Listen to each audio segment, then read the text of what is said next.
Chapter 4376. Gong Fan and Yu looked up and saw that the girl and the young man had already broken through the door and thrown themselves in front of the window. Here, go in from here. The two of them jumped in through an open window. Yu grabbed Gong Fan's hand and ran toward the door. The moment the door was opened, Gong Fan woke up abruptly. He had woken up from his dream. When he opened his eyes, he realized that he was lying on the bed. The first thing he saw was Alice's flustered face. Yu? Or Gong Fan? I'm awake. Gong Fan sat up immediately and realized that there was not only Alice, Huajin, Gongjie, Luo Menka, and Xiao Yichen in the room. And beside the bed, Yun Shishir was leaning against Mu Yaja, sizing him up in fear. I'm Gong Fan. Gong Fan was still immersed in the nightmare just now and his heart was still palpitating. In the dream, the few of them were still fighting. Why did he wake up at this critical moment? Gong Fan was suddenly at a loss. Yun Shishir opened her mouth and wanted to go up and hug him, but because of Alice's previous warning, she held Mu Yaja's hand and did not move.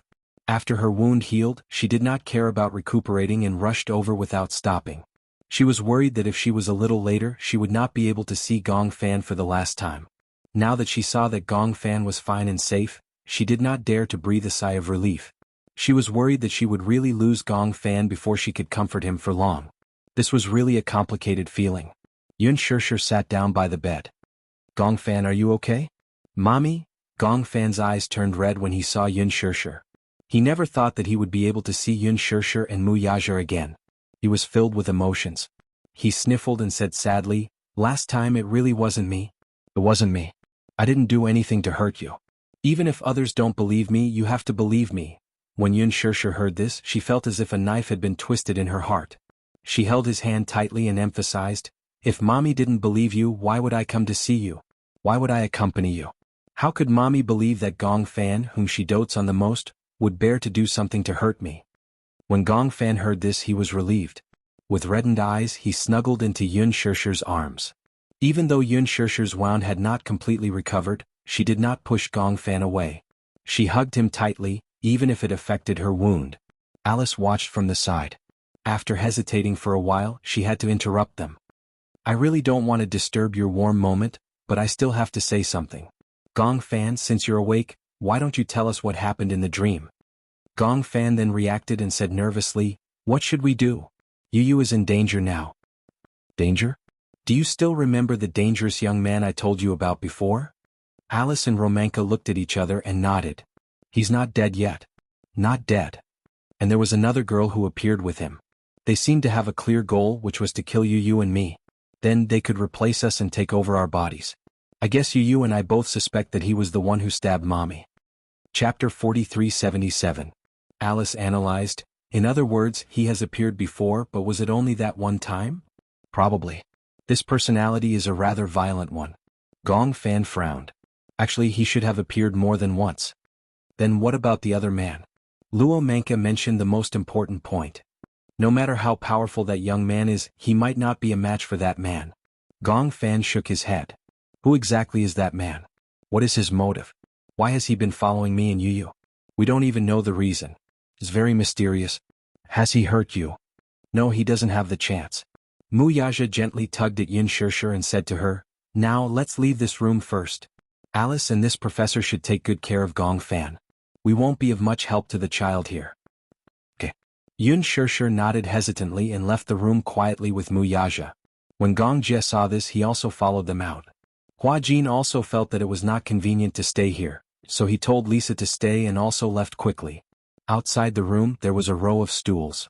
Yun Shishir sat down on the stool with a pale face. Although her wound had barely healed, the deeper wounds were still in the process of healing. Because she had rushed over from afar, it was inevitable that her wound would be affected. After getting off the plane, Yun Shishir insisted on coming over to see Yu despite the jet lag. Mu Yaja couldn't stop her, so he let her go. Now you've seen that Yu and Gong Fan are fine. You should rest well. Mu Yaja comforted her. Yun Shishir shook her head. I can't sleep well. If you don't listen, then I won't let you stay. Yun Shishir raised her head and looked at Mu Yaja with tears in her eyes. However, she saw that the man had a firm attitude and was obviously unwilling to give in. You said you wanted to see Yu, so I brought you here. Now that Yu and Gong Fan are safe and sound, if you don't take care of yourself, I will get angry. After their marriage, Mu Yaja and Yun Shishir treated each other with respect, and there was almost no argument between them. Mu Yaja had never been angry with her and always let her do whatever she wanted. This was the first time she had seen anger on his face since they got married. Yun Shishir immediately begged for mercy. I know I was wrong. Alright, I got it. I'll sit here for a while and then go back to rest. Seeing that Yun Shishir was still worried, Gong Jie comforted her. Sister, I'm here. What are you afraid of? Yun Shishir wanted to say something but stopped. Gong Jie probed. Are you afraid that you won't see Yu or Gong Fan again when you wake up? Yun Shishir sucked in a deep breath of cold air. Despite her heartache, she nodded. Yes. Sister, don't be afraid. Gong Jie squatted down in front of her, gently grabbed her hand and kissed her fingertips. There are so many of us guarding Yu, what are you afraid of? Are you still worried about me? If anything happens, I won't hide it from you. I'll tell you immediately. Now you can go to sleep in peace, right? Yun Shishir nodded reluctantly. Chapter 4378. Got it? Go and rest in peace. Gong Jie rubbed her head dotingly. Even though Yun Shishir was her sister, this scene would make people who didn't know better think that Gong Jie was the older brother. Yun Shishir smiled. After Mu Yaja and Yun Shishir left, Gong Jie stood guard outside the door.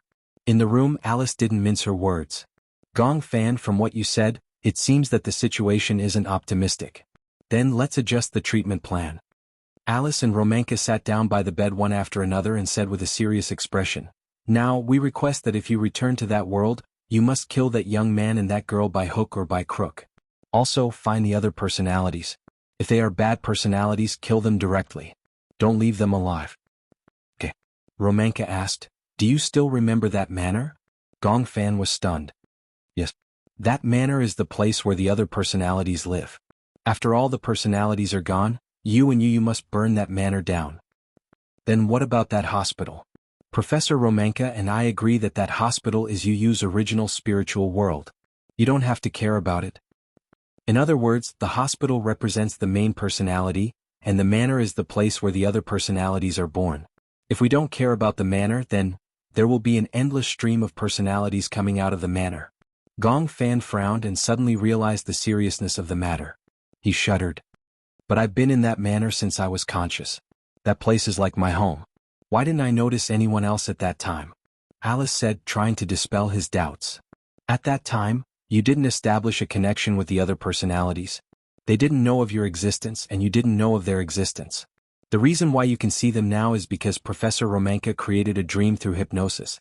All the personalities gathered together and could see each other. Otherwise you wouldn't even see Yu. In other words, before this, I didn't have a connection with the other personalities. So, we didn't know of each other's existence. I see. But why was I the only one discovered by you? They misjudged that Yu has dual personality disorder, but it's actually multiple personality disorder, isn't it? Alice said, You're wrong. These personalities are still immature.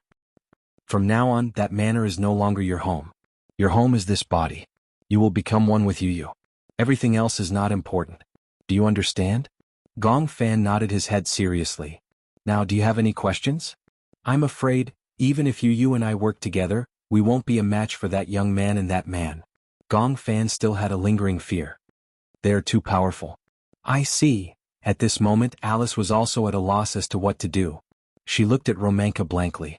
Romanka said, I don't know what to do about this either. I'm sorry, there's nothing I can do about it. Romanka shrugged.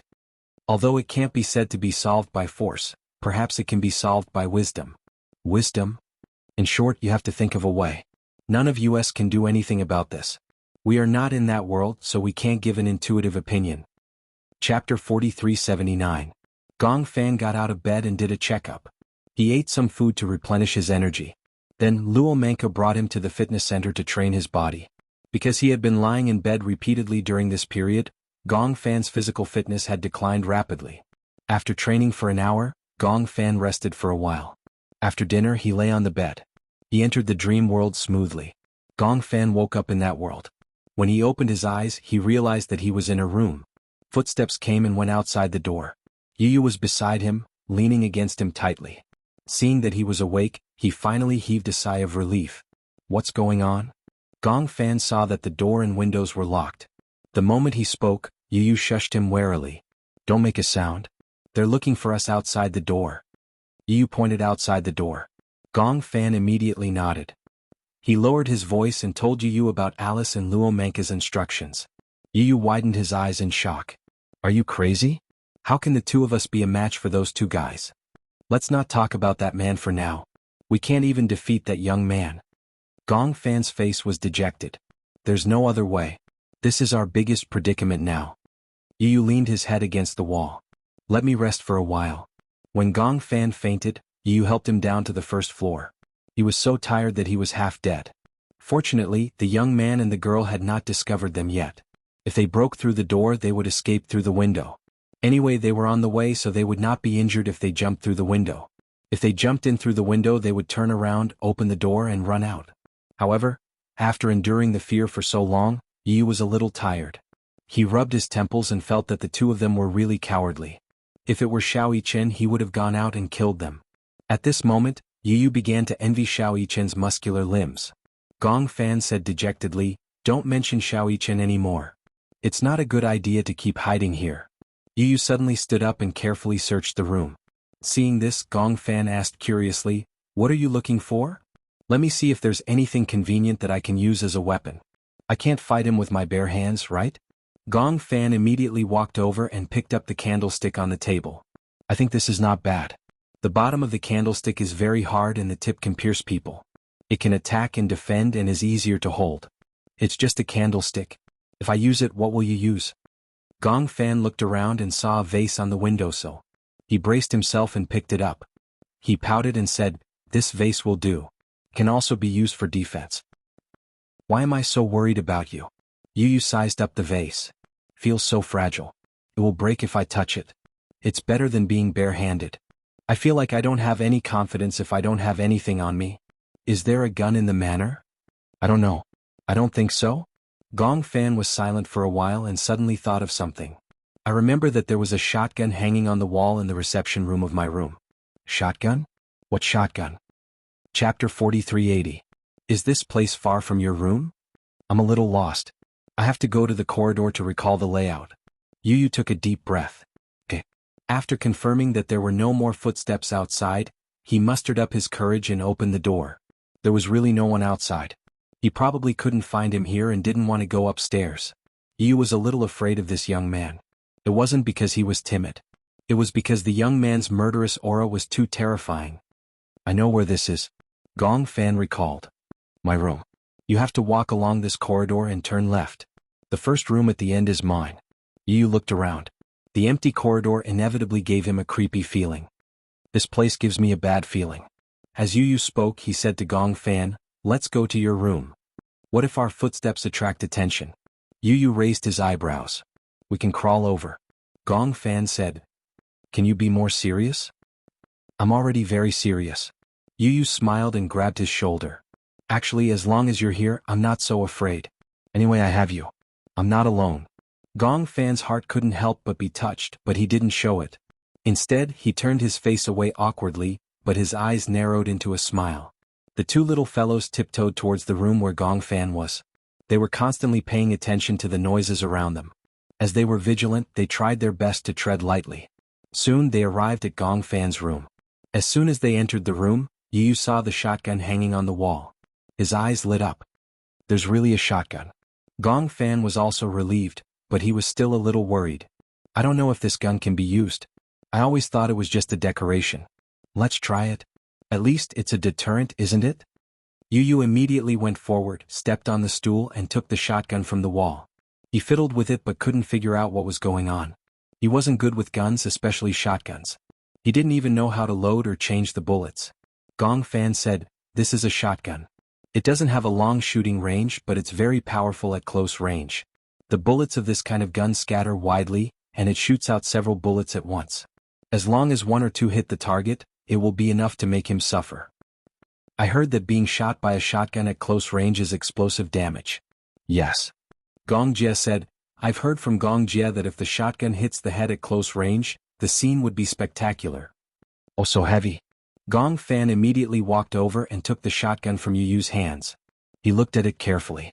There were bullets in the gun but not many. After checking, he found that the bullets were the more common 12 GA bullets. The gun was indeed quite heavy. Even Gong Fan found it difficult to carry it. Just as the two little guys were engrossed in studying the shotgun, Gong Fan was the first to feel a murderous aura coming from behind. He turned around abruptly only to see a figure appear at the door. The youth stood at the door. When he saw the two of them, his eyes lit up. "So you're here." Chapter 4381. The youth smiled evilly with a carefree expression. "I've been looking for you for a long time." Yu heard the commotion and turned around. When he saw that it was him, he instinctively stretched out his arm and shielded Gong Fan behind him. He warned, "Don't come over." Gong Fan hugged the gun tightly and hurriedly loaded it. He raised the gun and aimed it at him. When the black muzzle was pointed at the youth, the latter was stunned. He was indeed intimidated. He stood where he was and did not move forward. He just looked indifferent. "I was wondering why you stopped running when you saw me. It turns out that you have guns in your hands. However, do you know how to use a gun?" He narrowed his eyes and his tone was extremely disdainful. "Do you dare to kill?" Yu could not help but shudder. Gong Fan gulped and immediately calmed down. "Yes, we haven't killed anyone. However, if you dare to take a step forward, we won't care so much." Yu questioned, "Who exactly are you? What's your name?" "Name." The youth tilted his head and laughed coldly. "Who do you think we are? We're just orphans." "Names? We don't have names. Only you have names." When Yu heard this, he did not think much of it. "What do you mean? What do you mean by orphans? We were exiled. No one cares about us at all." Isn't that so?" Gong Fan's hand, which was holding the gun, suddenly trembled. Yu took a deep breath and felt his scalp go numb. Now they should not hesitate to shoot the young man. However, in the face of a living person, perhaps it was not appropriate to call him a person. In the face of a living personality, Gong Fan really did not have the courage to pull the trigger. He felt that it was too cruel to do so. He had never hunted anyone before. It was too cruel to force him and his other personalities to kill each other. Just as he was hesitating, the youth reacted quickly and pounced on Gong Fan like a cheetah. His target was very clear. In fact, Yu was the closest to him. However, he did not pounce on Yu because Gong Fan had a gun in his hand. Naturally, he would deal with the number one threat first before dealing with the rest. Yu exclaimed. She wanted to stop him, but it was too late. The young man pushed Gong Fan to the ground and snatched the gun from his hand. His strength was not something an ordinary person could resist. Gong Fan was completely powerless in front of him. The shotgun fell to the side. When Yu saw it, he rushed forward recklessly and hugged the gun as he rolled around. He no longer cared about the last bit of kindness in his heart and shot the young man in the back. Bang. For Yu, even if it was a shotgun, the recoil was too much for him to handle. The head of the gun tilted and the bullet hit the wall, forming a hole, and a layer of dust fell off. Oh no. He missed. Yu was so annoyed that he wanted to shoot again, but he didn't know how to load the gun. He was so anxious that he broke out in a cold sweat. The young man was startled. He turned around and stared at Yu with his bloodshot eyes. Without a doubt, this spear had thoroughly infuriated him. To him, Yu's shot was undoubtedly a great provocation. He was provoking him. The youth was about to get up when Gong Fan grabbed his sleeve tightly. Don't hurt him. Chapter 4382. The young man laughed when he heard that. I couldn't tell that you guys are such close brothers. Get lost. He kicked Gong Fan away and walked toward Yu. He was sure that Yu wouldn't know how to load the gun or use it. In addition, he rushed over so quickly that Yu couldn't even react in time. He made a decision subconsciously. No matter what, the gun couldn't land on him. Hence, he threw the gun far away. In the next second, the young man pounced on him like a wolf. Yu was pinned to the ground and a punch landed on his face. Ugh. Yu groaned in pain and stared at him in disbelief. Bam. The young man punched again without holding back. This punch made Yu feel a real shock in his head. It was so painful that his eyes were filled with pain. Why? Let me ask you why. The young man was almost roaring. Why do you deserve to be loved and doted on, while I have to stay here and suffer in silence and loneliness? Why am I the one who was abandoned while you are cared for by so many people? I hate you. Gong Fan sat up. Just as he was about to stand up, he felt a strong sense of dizziness. His head was already injured.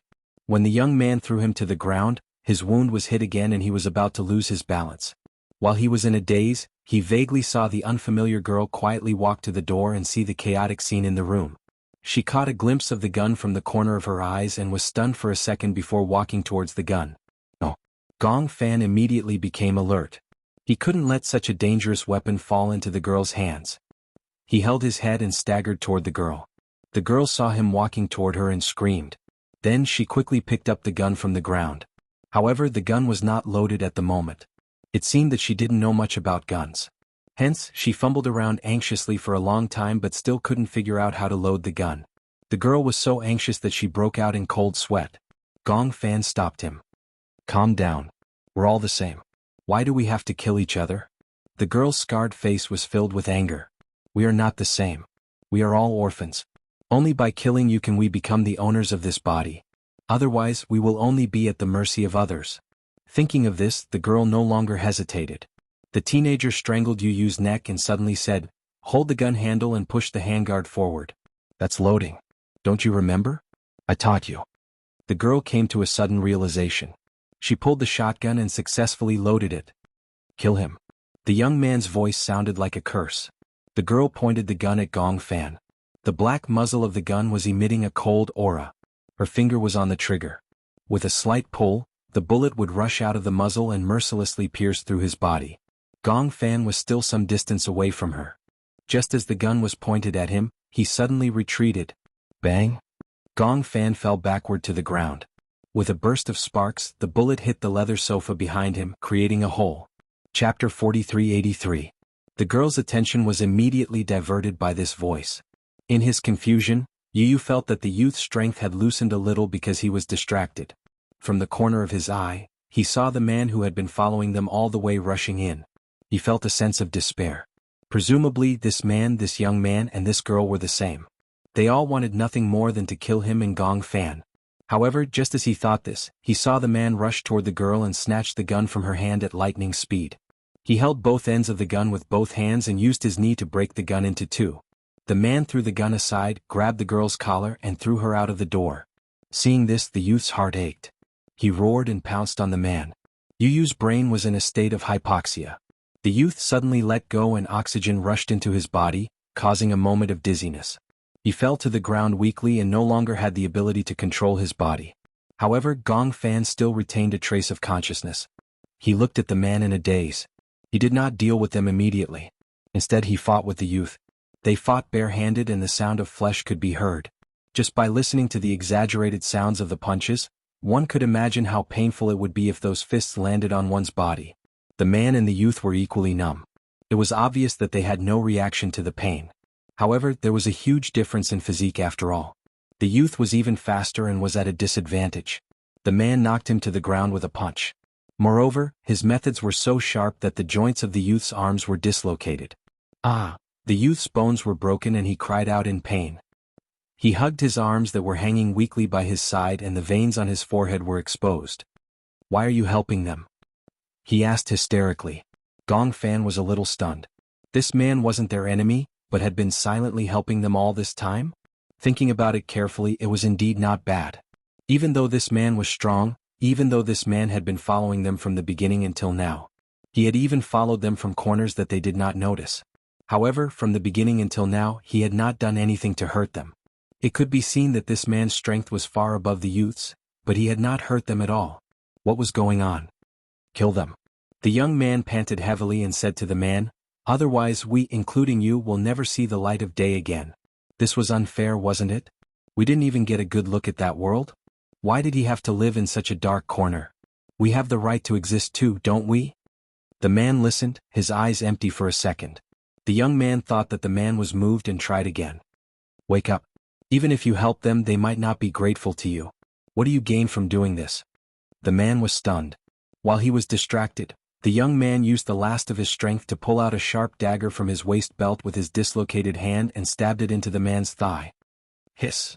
The man let out a muffled groan and his legs twitched involuntarily. Even though the young man's hand was dislocated and he didn't have much strength, the wound wasn't deep, but it was still painful enough. Chapter 4384. The man got up from the ground. Enduring the pain, he grabbed the dagger in his leg and pulled it out. In an instant, blood gushed out. Gong Fan was dumbfounded. This man seemed to be saving them. Could this be the sanctioner that Alice was talking about? Or could it be the kind and righteous personality in Yu Yu's body? The youth's hands were dislocated. He kept trying to put his arms back together, but he had no strength left. Both of them were covered in cold sweat. The youth also gave up resisting. He fell to the ground and leaned against the wall, his eyes empty.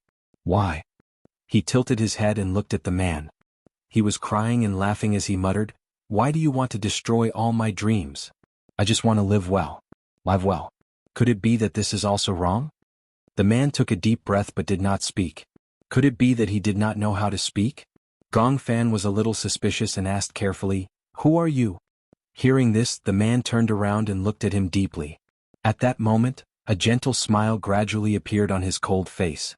This smile was enough to melt the hardest ice in the world. Gong Fan was stunned. Yu also gradually woke up. The killing in front of him seemed to have come to an end. He opened his mouth and wanted to speak, but the man had already made his move. He walked in front of the girl and gripped her throat tightly with his large palm. The girl slowly woke up from her temporary coma and felt the man's murderous intent. Her hands struggled wildly and her legs kicked wildly. "Don't kill me. I beg you, don't kill me." A trace of helplessness finally appeared in the man's eyes. "I'm sorry," he said as if he could not hide the guilt in his heart. The strength in his hand kept increasing. Gradually the girl let out struggling and suffocating sounds. Her eyes suddenly widened. After kicking her legs, they stiffened and stopped moving. When the youth saw this, he was so shocked that he stood rooted to the ground. Yu and Gong Fan looked at each other. They also felt that it was too cruel and could not bear to watch. The man carried the girl up, walked to the windowsill and gently threw her downstairs. In an instant, the girl's body gradually shattered, turning into millions of tiny stars that gradually dissipated. "No." The young man crawled up from the ground in a sorry state and rushed to the window. However, he could only watch as the girl's body turned into specks of stars and drifted into the distance with the wind outside the window. The muscles on his face stiffened and countless howls of grief choked his throat. When he turned his head back, his eyes were scarlet red. "I will kill you." Even though he no longer had the ability to resist, the pain of losing his best friend made him desperate. He threw himself at the man without a care for his own safety, but the man calmly held onto the hilt of the knife. In an instant, the sharp tip of the knife pierced his chest. The young man didn't even have time to see the man's hand movements before he felt a sharp pain in his heart.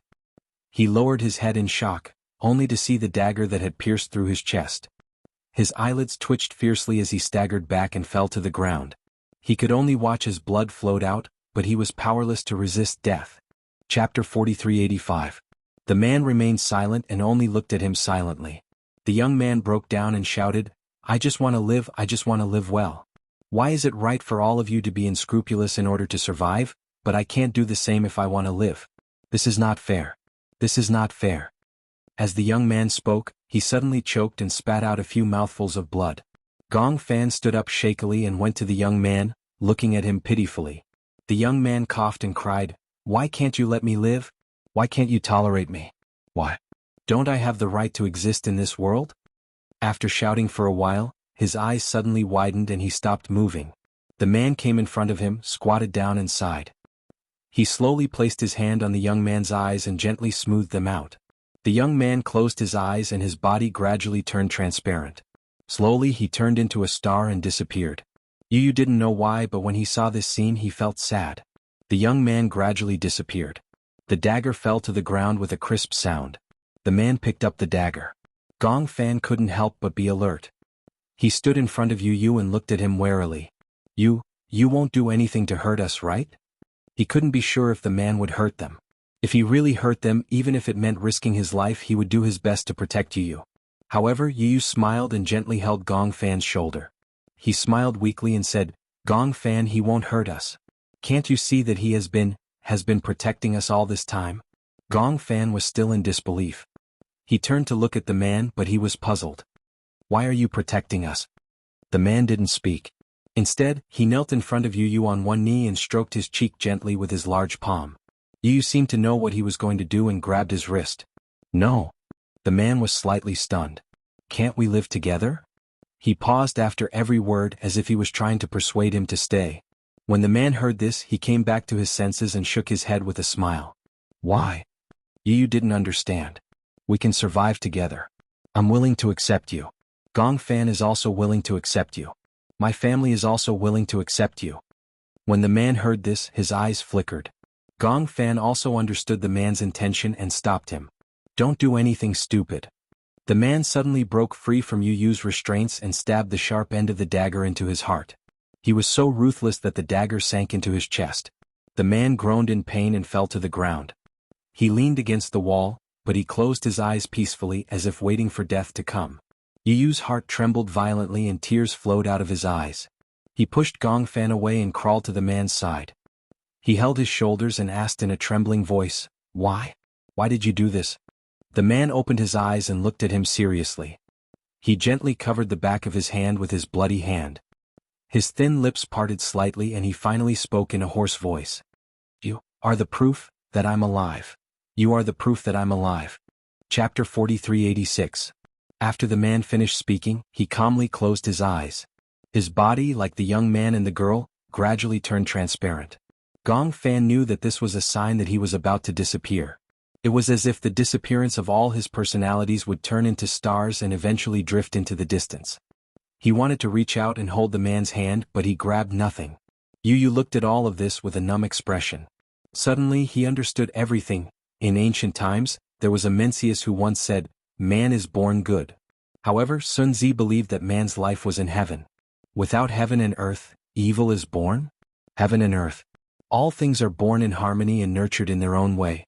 Once the heavenly duty is established and the heavenly merit is achieved, the form is formed and the spirit is born. Since man was born from heaven, human feelings were also born from heaven's feelings. Human feelings that were born from heaven's feelings were called nature. Therefore Sun Zi said, "Nature is born for a reason. Nature is born naturally. Nature is born naturally. Nature is born naturally. Love is the nature of nature." In other words, Sun Zi believed that man was born evil. As he grew older and was educated with morals, he would abandon his initial evil and selfish side. And this girl and young man represented his initial evil intentions. And this man was the reaper formed in his subconscious. He disregarded all dangers and secretly protected him. Moreover, he fought with the young man to the death in order to wipe out the last remaining personality that represented evil in his body. What was left was a kind personality. And the reason why he chose to disappear was because his hands were also stained with blood. He did not want to stay and tarnish Yu Yu's soul. He chose to disappear with all the evil, leaving behind the purest land. Yu Yu watched helplessly as the man turned into specks of light and drifted out of the window with the wind blowing in from the window. He was right. Yu Yu thought that the fact that he was alive and well was proof of his existence. Everything had come to an end. Alice stayed by the bed, but when she saw Yu Yu lying on the bed, she suddenly choked with sobs. She moved closer to him. Just as she was puzzled, she saw another tear roll down from the corner of his eye. What happened? She couldn't help but worry. "Why are you crying?" Alice picked up the handkerchief and wanted to wipe away his tears. Just as she wiped them away, the tears fell down again. She was caught off guard. Alice's heart ached over and over again. She tirelessly wiped his tears and gently held his hand. She wanted to pass all her courage and strength to him through the palm of her hand. What happened? Romanka was not as attentive as her. Seeing that she was wiping away Yu Yu's tears, she also sat up straight. Alice shook her head blankly. "I don't know what happened. He seems to be crying." "Crying?" Romanka walked softly to the bedside and looked at Yu Yu worriedly. However, she saw that his expression was unprecedentedly calm. "I'm so worried. I'm so afraid that there will be an accident." If it was possible, Alice was willing to enter that world. She did not want Yu Yu and Gong Fan to face it alone. But she could not. She could only stay by the bed and watch helplessly. There was nothing she could do. "I believe that everything will be fine." Chapter 4387. The world gradually calmed down. Gong Fan leaned against the window and looked at the stars that gradually drifted into the distance. Then he could no longer see them, but his heart was unprecedentedly calm. Everything is over. Then, Gong Fan turned his head and was puzzled. "What about us? What should we do?" "Help me." Yu Yu stretched out his hand. Gong Fan smiled and reached out his hand. The two of them held each other's hands tightly. He pulled him up. Yu Yu's legs went soft and he almost fell again. Gong Fan immediately supported him steadily. "Be careful." Yu Yu finally steadied himself. He looked up and met his eyes. Gong Fan also looked at him calmly. "Are you afraid?" What are you afraid of?" Gong Fan smiled and did not think much of it. "What's there to be afraid of when I'm with you?" "Gong Fan, come with me." Yu Yu opened his arms and smiled gently. "Become one with me." We'll never be separated again. Gong Fan suddenly felt a lump in his throat. Yu, how does it feel to become one with you? Gong Fan laughed. Will I be able to see mommy again? I don't know either. Yu pursed his lips and said, Alice told me that the goal this time is to find you, get rid of all the negative personalities and become one with you. This way we won't be separated for the rest of our lives. We'll be together forever. Really? Are you willing? Gong Fan nodded solemnly. I'm willing. He also opened his arms and hugged Yu tightly. The two little guys hugged each other tightly. Yu closed his eyes quietly and said softly, Gong Fan, let's go home together. I miss mommy and I miss daddy. Gong Fan sniffed and smiled. He hugged Yu even tighter. Let's go home together. The two children hugged each other tightly. Gradually their bodies became transparent. Yu was surprised to find that Gong Fan's body was emitting spots of light. It was as if he was surrounded by the Milky Way. Could it be that he was going to disappear? Impossible. Gong Fan was not dead. It was impossible for him to disappear. Yu hugged him even tighter. Gradually Gong Fan's body became even more transparent. He slowly merged into Yu's body. In a daze, Yu saw Gong Fan's eyes filled with determination and conviction. Yu, we promised that we would never separate. We agreed to go home together. These were the last words that Gong Fan said to Yu. Yu's bosom gradually became empty. Gong Fan turned into countless stars and revolved around him. For a moment the world was dark. Gradually the manor disappeared and so did the forest. Yu opened his eyes and could only see the barren darkness around him. There was only a patch of stars surrounding him. He gently opened his palm. A few stars fell on his palm, giving him a great sense of warmth. What a warm feeling. The stars surrounded him and finally flowed into his body bit by bit. It was as if countless warm currents were flowing into his body. Chapter 4388. Yu is awake. Early in the morning, Alice was like a happy bird as she passed on the good news. Yu is awake. Yun Shirshir opened the door and saw Alice standing at the doorway with tears in her eyes. She was touched and comforted. She looked at Yun Shirshir and stuck out her tongue. Tears rolled down her cheeks because of joy. Shirshir, Yu is awake. It was just a few words, but her tone was filled with uncontrollable excitement. Yun Shirshir could even hear the slight tremble in her voice. What do you mean by awake? Through the brain imaging we found that his two personalities have merged together. All the memories of Gong Fan and Yu have been preserved and merged together. In other words, the two personalities of Yu and Gong Fan have merged together perfectly. As Alice spoke, she finally relaxed her brows. Yu has returned to the way he was in the past. Shirshir, I can finally breathe a sigh of relief. Because of the matter between Yu and Gong Fan, she did not dare to face Yun Shirshir and felt very guilty. After all, she could not erase her responsibility for causing the child to become like this. However, now that Yu and Gong Fan had merged together and returned to the past, this was an outcome that everyone was happy to see. The old Yu has returned. Yun Shirshir, who had been in a daze for a long time, finally woke up because of this sentence. Where is he now? He is still in the hospital bed in the laboratory. As he has just finished the brain imaging, he is a little sleepy. I asked him to eat something before resting. Yun Shirshir could not hide her excitement. Can I go and see him now? Of course. As soon as she finished speaking, Alice saw Yun Shirshir running towards the dining room. Yu. His heart was filled with these two burning words. Yu had finally returned to the past, while Gong Fan remained in his body forever. She had not lost a single one. Yun Shirshir was crying tears of joy as she ran. After being in fear for so long, she was even prepared to lose Gong Fan. She flew all the way here in fear. She was worried that this would be the last time she would see Gong Fan. Unexpectedly, Yu and Gong Fan were safe and sound. At this moment, the excitement in her heart was indescribable. Yun Shirshir ran without a care for her own safety. She ran through the long corridor and rushed into the laboratory. When she reached the door, her footsteps slowed down. Strangely, after running for so long and so fast, he didn't feel tired at all. Yun Shirshir stood at the door and looked at Yu, who was lying on the bed, looking weak but calmly eating porridge. Her tears fell uncontrollably again. This was the joy of regaining what he had lost, as well as guilt, joy, and all sorts of other complex emotions. Her lips trembled. She resisted the urge to cry and walked to Yu's bedside. Yu's hand that was eating porridge paused. He looked up and saw that it was Yun Shirshir. At first he was shocked. Then he revealed that unfamiliar, long-lost, but incomparably familiar doting smile. "Good morning, Mommy." It was a simple greeting, but it was warm.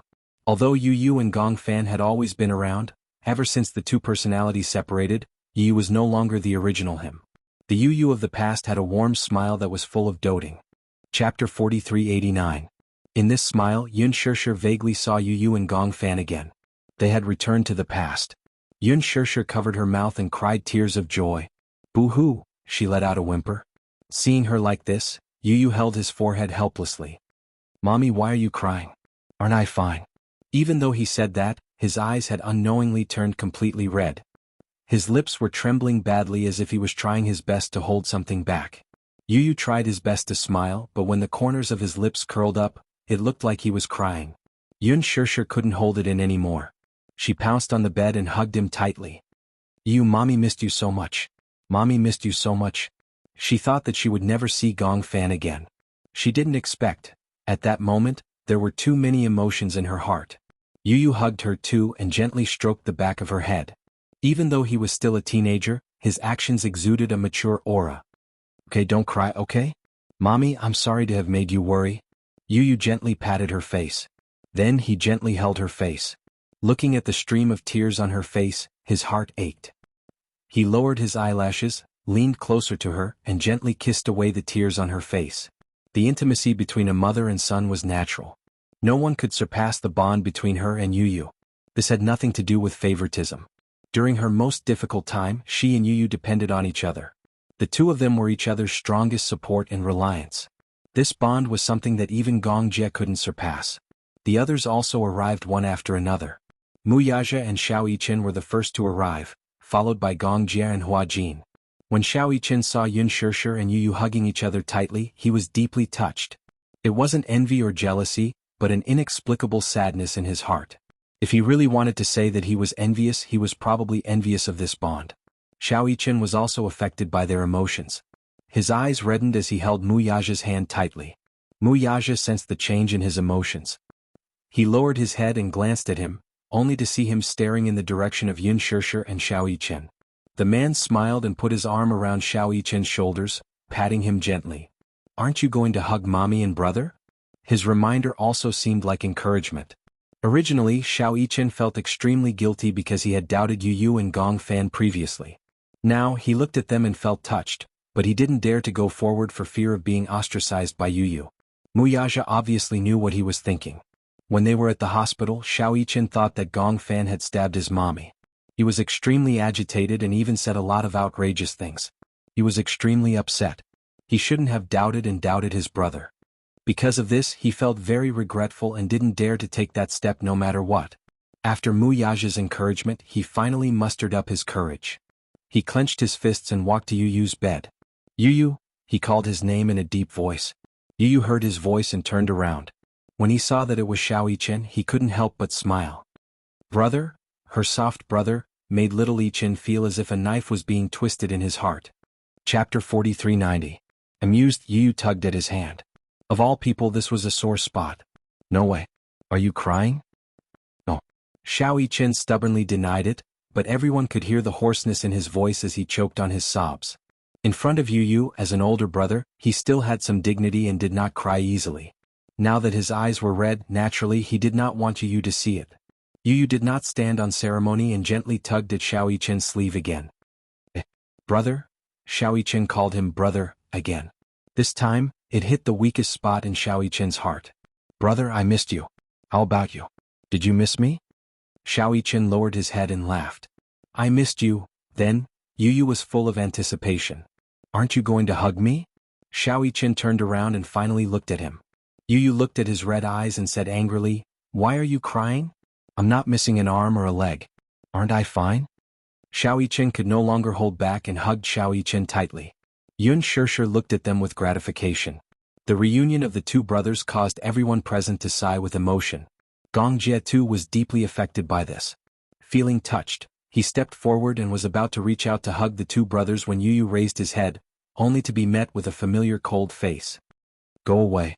Gong Jie's touched expression froze. The touched feeling in his heart was immediately replaced by embarrassment. Gong Jie was furious. He had been so touched by the touching brotherly love just now, In the end, with just one sentence from Yu, he was struck by lightning. Hey! Gong Jie's face was full of resentment. Can't I hug you even if I want to? He even said that he was touched. What a heartless guy. No, go away. Gong Jie became even more suspicious. When did uncle offend you? Do you have to target me like this? Puchi. Xiao Jie, did you do something to offend you or Gong Fan? Otherwise, why would he be so against you? Hearing Yun Shishir's question, Gong Jie really thought about it carefully, but he couldn't figure out how he had offended this little nephew. He shook his head blankly.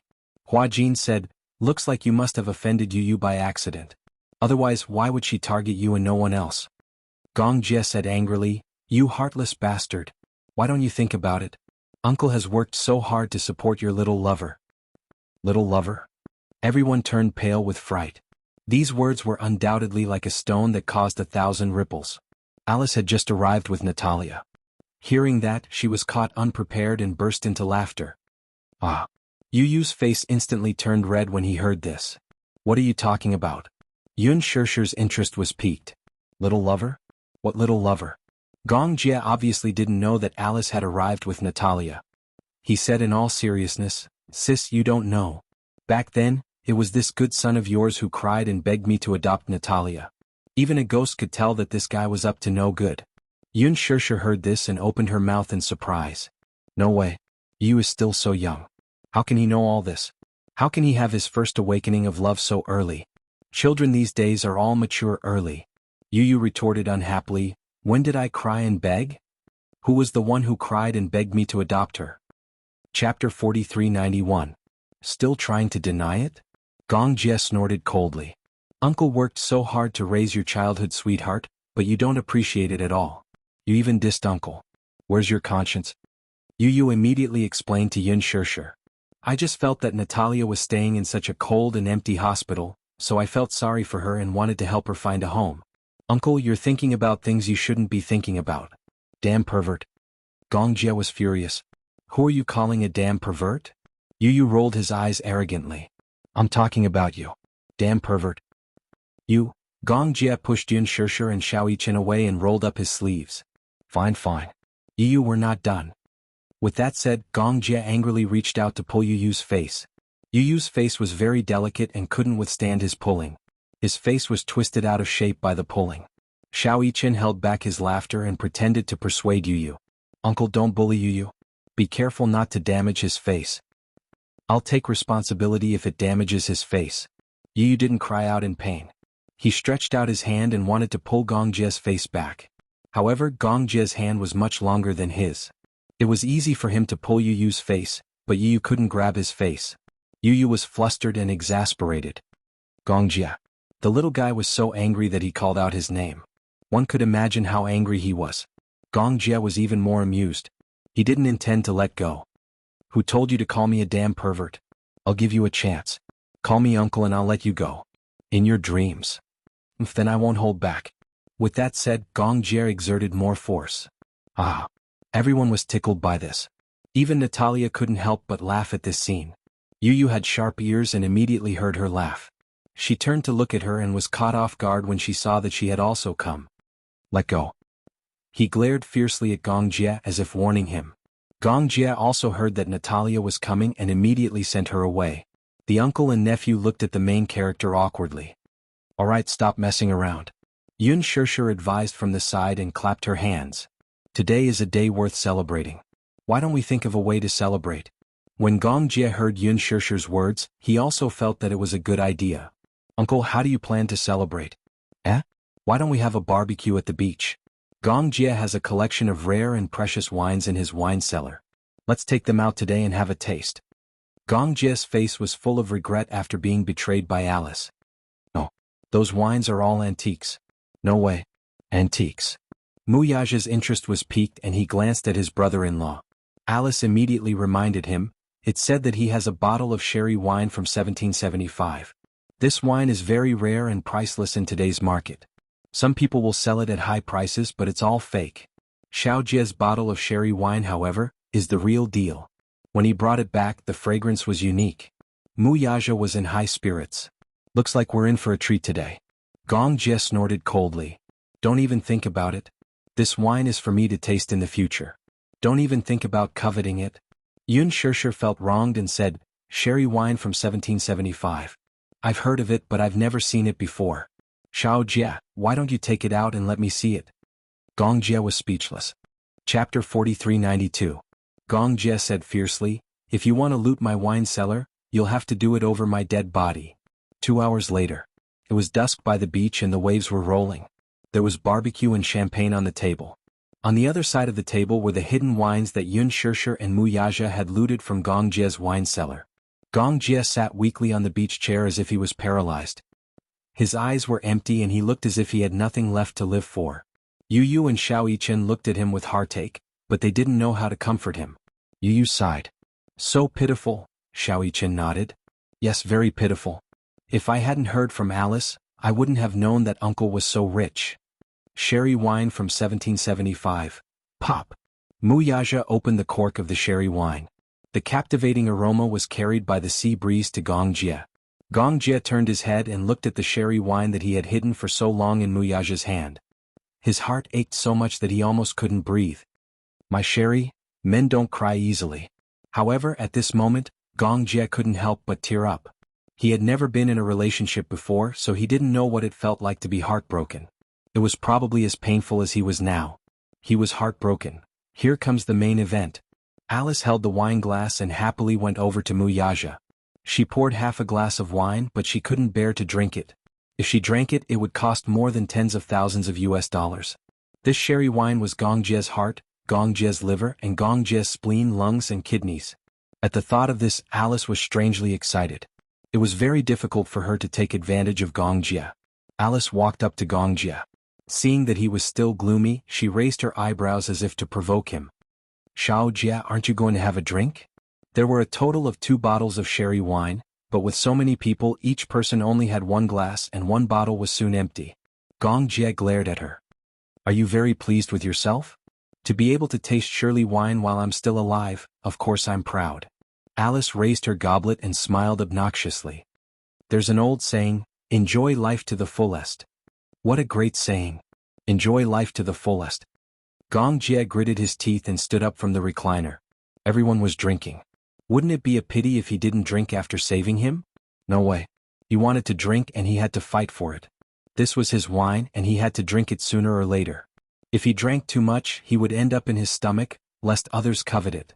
After thinking it through, Gong Jie walked to Mu Yaja's side. However, he saw that Hua Jin was also leaning against him, holding a goblet. After drinking 2 glasses, he felt that the wine was too delicious, so he came over for a 3rd glass. The second bottle of sherry wine was opened, and half of it was already gone. Gong Jie was furious when he saw this. Feeling that there was something scary behind him, Hua Jin turned around, only to see Gong Jie glaring at him like a tiger watching its prey. He burped in fright. Who allowed you to drink so much? Gong Jie vented his anger on him. Hua Jin pouted, feeling wronged. I didn't drink that much. Even if it was the 3rd glass, half a glass, it wouldn't be much. Gong Jie's eyes looked as if they were about to spit fire. Enough is enough, all of you. Ah. Yun Shirshir looked at Gong Jie's distressed expression and for some reason she was amused. Chapter 4393. Gong Jie got even angrier. Is it that funny? Xiao Jie, is this wine your lifeline? Yun Shirshir asked with a pout. Gong Jie said matter-of-factly, of course. This wine is my lifeline. So you're saying that this wine is more important than me? Yun Shirshir was so cunning that she had completely forgotten about him. Gong Jie disagreed. How is that possible? Of course you're more important. Then I want you to share this wine with everyone. You've already drunk it, yet you're still pulling a long face. If you don't drink to your heart's content, won't it lose its value? Gong Jie was speechless. She made so much sense that he couldn't refute her. That's enough. Yun Shirshir walked over and patted his shoulder gently. She handed him the wine glass. Drink. It's rare that we're so happy today. It's a day worth celebrating. Don't look so sad, okay? For Yun Shirshir's sake, Gong Jie's anger dissipated quickly. He took the wine glass silently and took a sip. Hua Jin, who was beside him, immediately moved away from him, trembling in fear. No matter what, he had to stay away from this demon king. Mommy, I want to drink too. Xiao Yichen suddenly ran over. He held the wine glass and stared at the Shirley wine. Yun Shirshir said, no, children can't drink.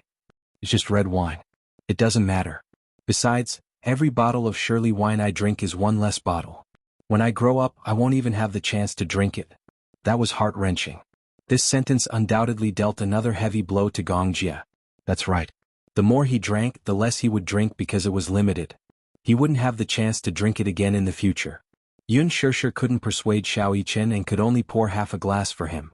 Seeing that Xiao Yichen was drinking, Yu craved the wine as well. She brought the wine glass to Yun Shishir and asked for half a glass.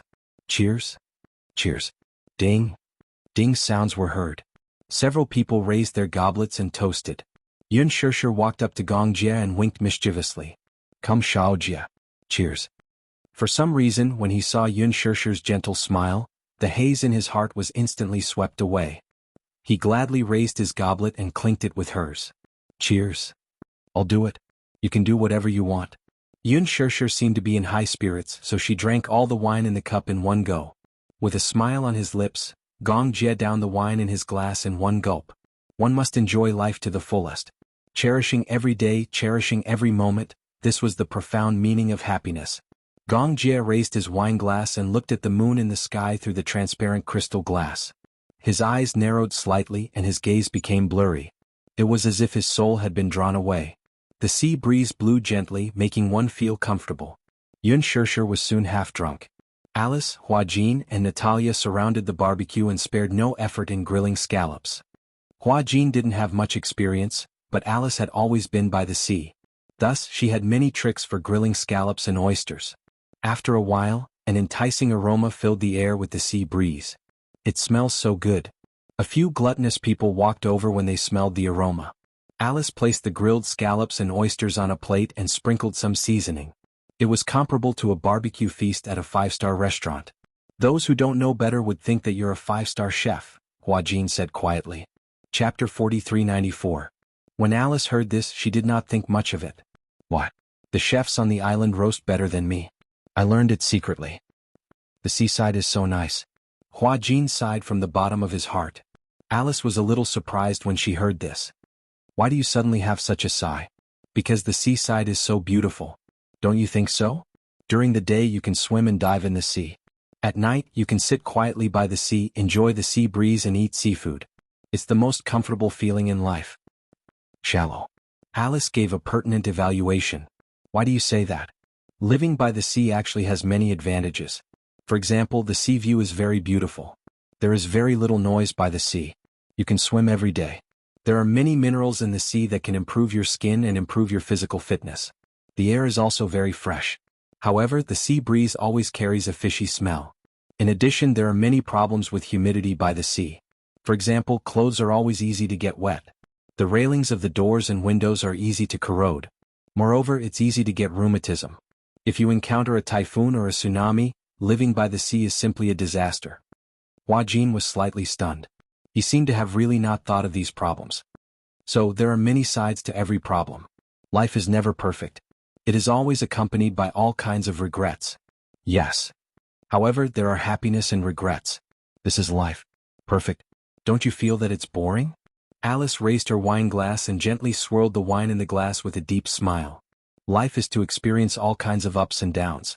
This is the greatest meaning of life. However, this is what I think. Everyone's values are different. Perhaps others will not agree. I think I will agree with your view. Hua Jin pursed his lips and smiled. There is absolutely no perfection in life. There is no doubt about this. If a person's life is too smooth, that would be unbelievable. Grasp every regret and cherish every happiness. Well said. Hua Jin raised his wine glass. To your chicken soup for the soul. Cheers. Alice drank the wine in one gulp.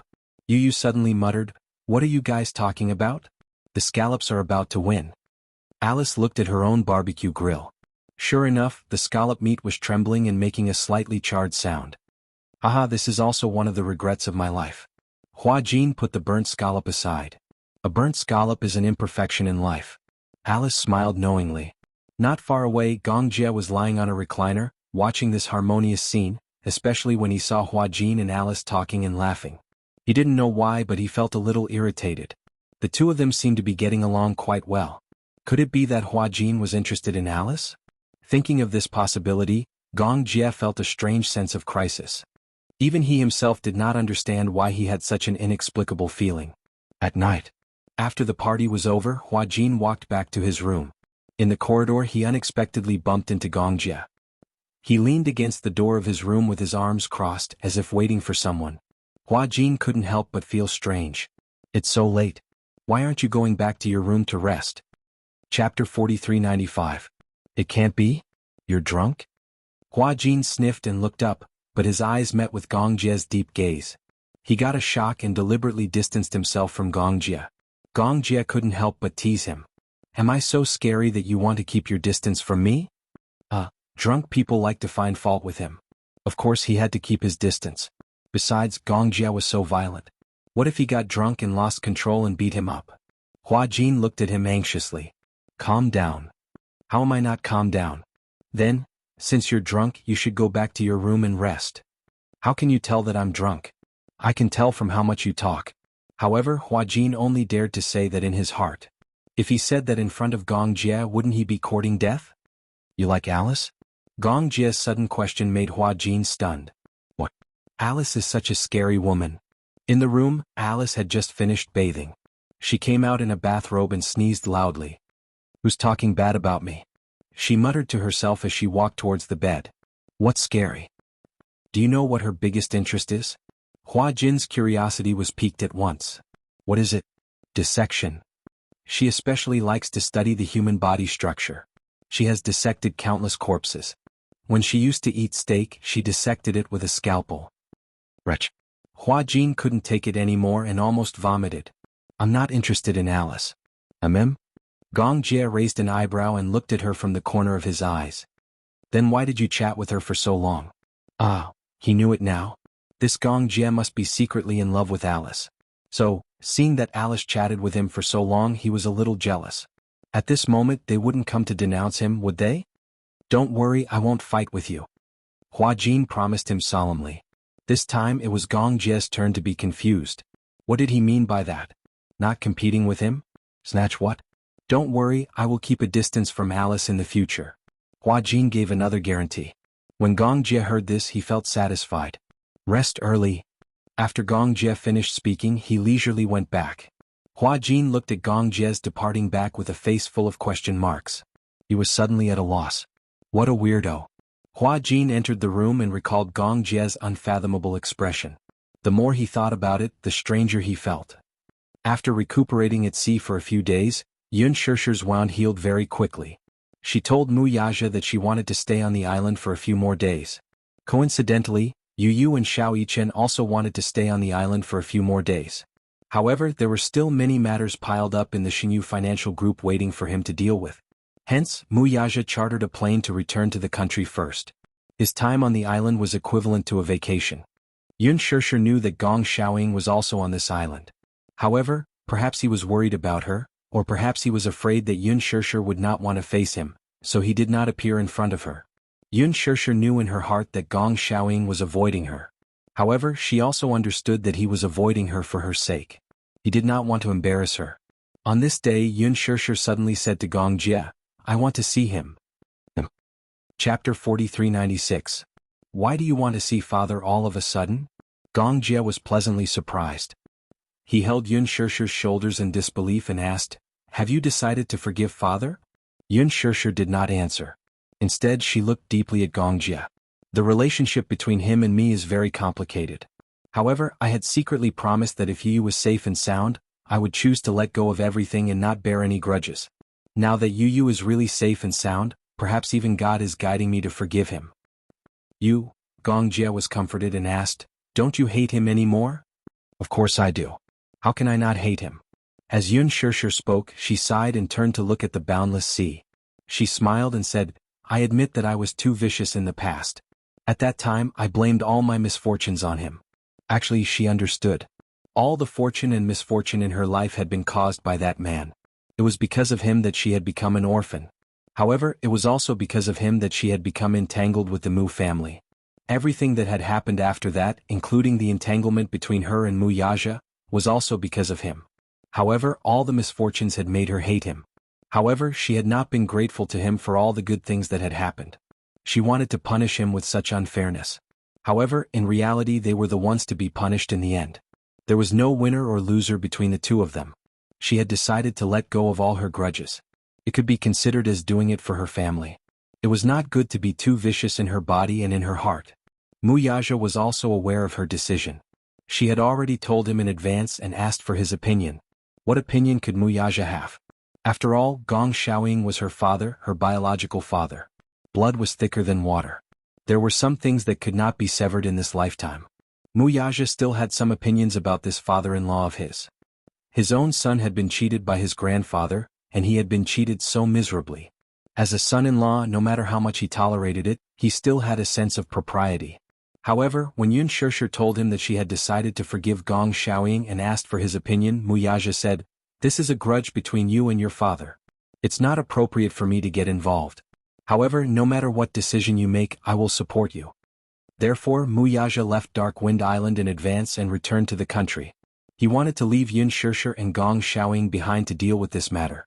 Gong Jie said, "If you really want to see him, I can arrange it for you right away." "There's no need for that." "Where is he?" "I'll go see him." Gong Jie was very surprised by her initiative and nodded his head as well.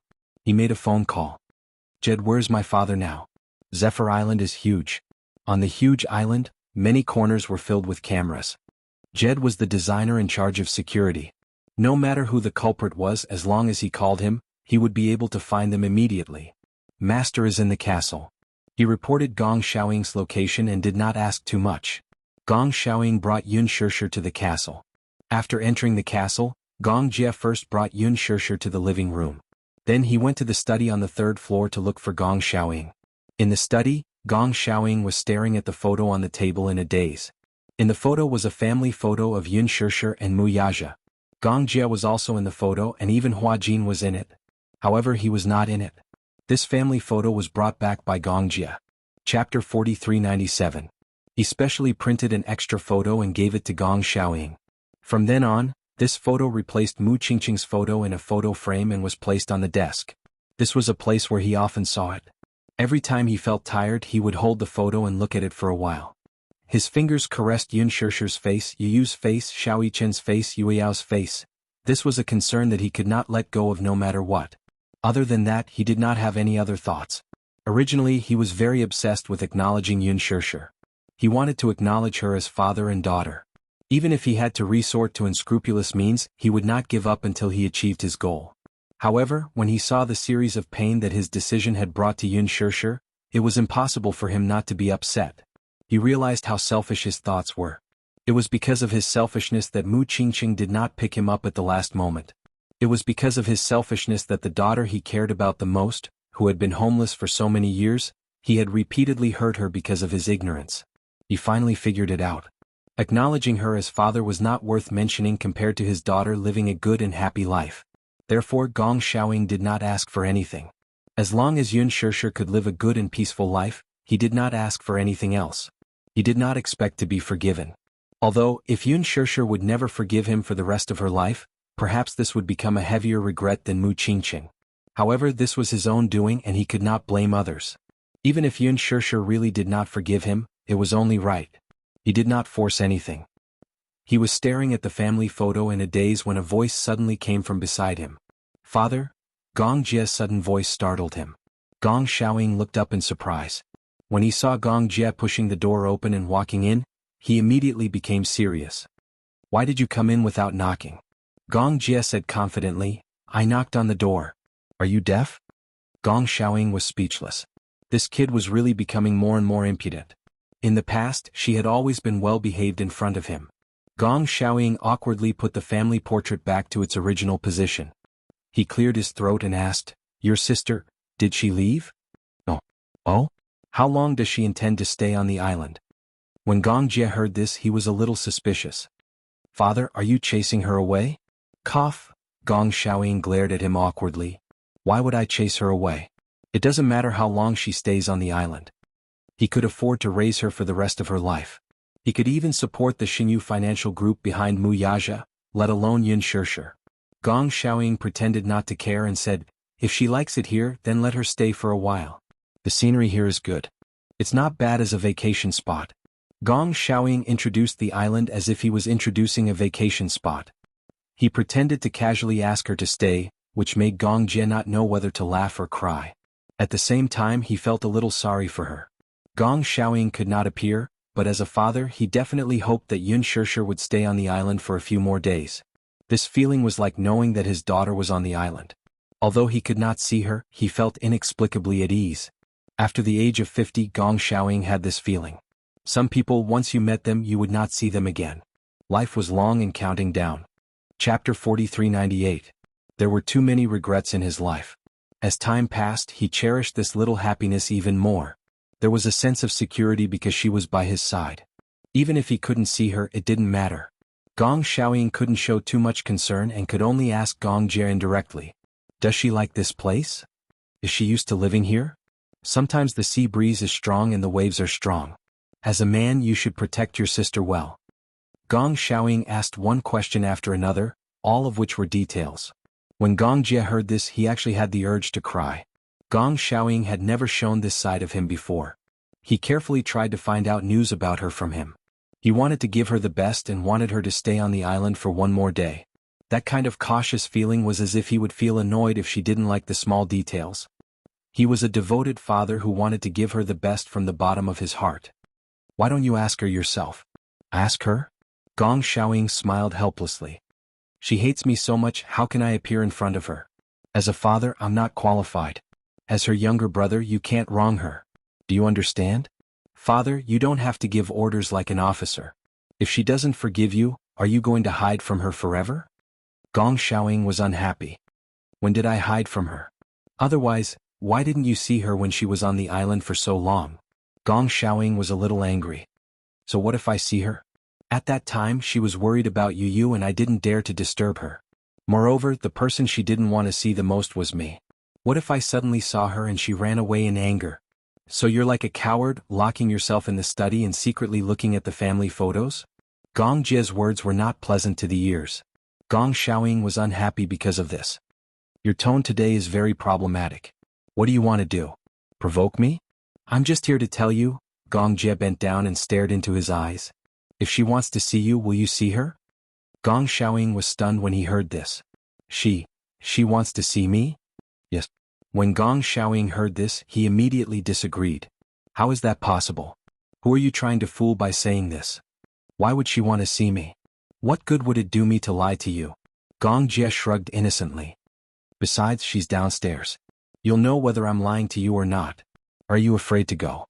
Gong Xiaoying was stunned. He asked in a roundabout way, why does she want to see me? You have to ask yourself this question. It's not good for me to interfere in the matters between you and your father. After Gong Jie finished speaking, he raised his wrist and looked at his watch. She said she's willing to wait for you for 30 minutes. If you don't want to see her, she won't wait. Father, it's up to you. After saying this, Gong Jie walked away leisurely. Gong Xiaoying glared at his back view and said angrily, this little rascal, he has no respect for his elders. Following this, Gong Xiaoying actually didn't have the confidence to tell her that Yun Shishir wanted to see him. He didn't know why she wanted to see him. Could it be that he had been discovered secretly watching her through the surveillance camera? Chapter 4399. Other than that, what else could it be? Gong Xiaoying couldn't think of anything. He didn't dare to meet her rashly. He didn't know why, but he was actually very afraid of this daughter. His glass heart really couldn't afford to be hurt. If they met again, she would mock and ridicule him, and then make it clear that they would never see each other again. Then where should he put the glass shards on the ground? But he couldn't accept not meeting her. At that time, Gong Jie would definitely mock him for being a coward. He thought it through. Gong Xiaoying decided to meet her. He changed his clothes and solemnly tidied up his appearance, as if he was going to an important negotiation. The next time they met, he must leave a good impression on his daughter. This was a father carefully trying to protect his dignity, and at the same time, he wanted to leave a perfect image in front of his beloved daughter. Even if he was prepared for the worst, he also hoped that in the worst-case scenario, he could leave a place in Yun Shishir's heart. Gong Xiaoying tidied himself up and went out, only to find that 30 minutes had passed. Gong Jie said that Yun Shishir was in the living room. He walked towards the living room with his walking stick, almost without grace. When he walked into the living room, he didn't find anyone there. Gong Xiaoying looked around but didn't see anyone. He couldn't help but feel disappointed. 30 minutes had passed. That person had probably already left. She had given him 30 minutes of grace. He wasn't willing to wait for another minute. Gong Xiaoying was a little annoyed with himself for wasting so much time on his appearance. He couldn't help but feel a little depressed that she wasn't around. Gong Xiaoying sighed, turned around and was about to leave. But Yun Shishir's gentle voice suddenly came from behind him. "Since you're already here, why don't you sit for a while?" Gong Xiaoying's back stiffened. He turned around in surprise and saw Yun Shishir coming out of the bathroom. She was wiping her hands with a towel while looking at him calmly. Just now, the reason why he didn't see her at first glance was because she went to the bathroom to wash her hands. When she walked out, she saw that he was about to leave. She was a little surprised. "Just now. I didn't see you. I thought you had already left."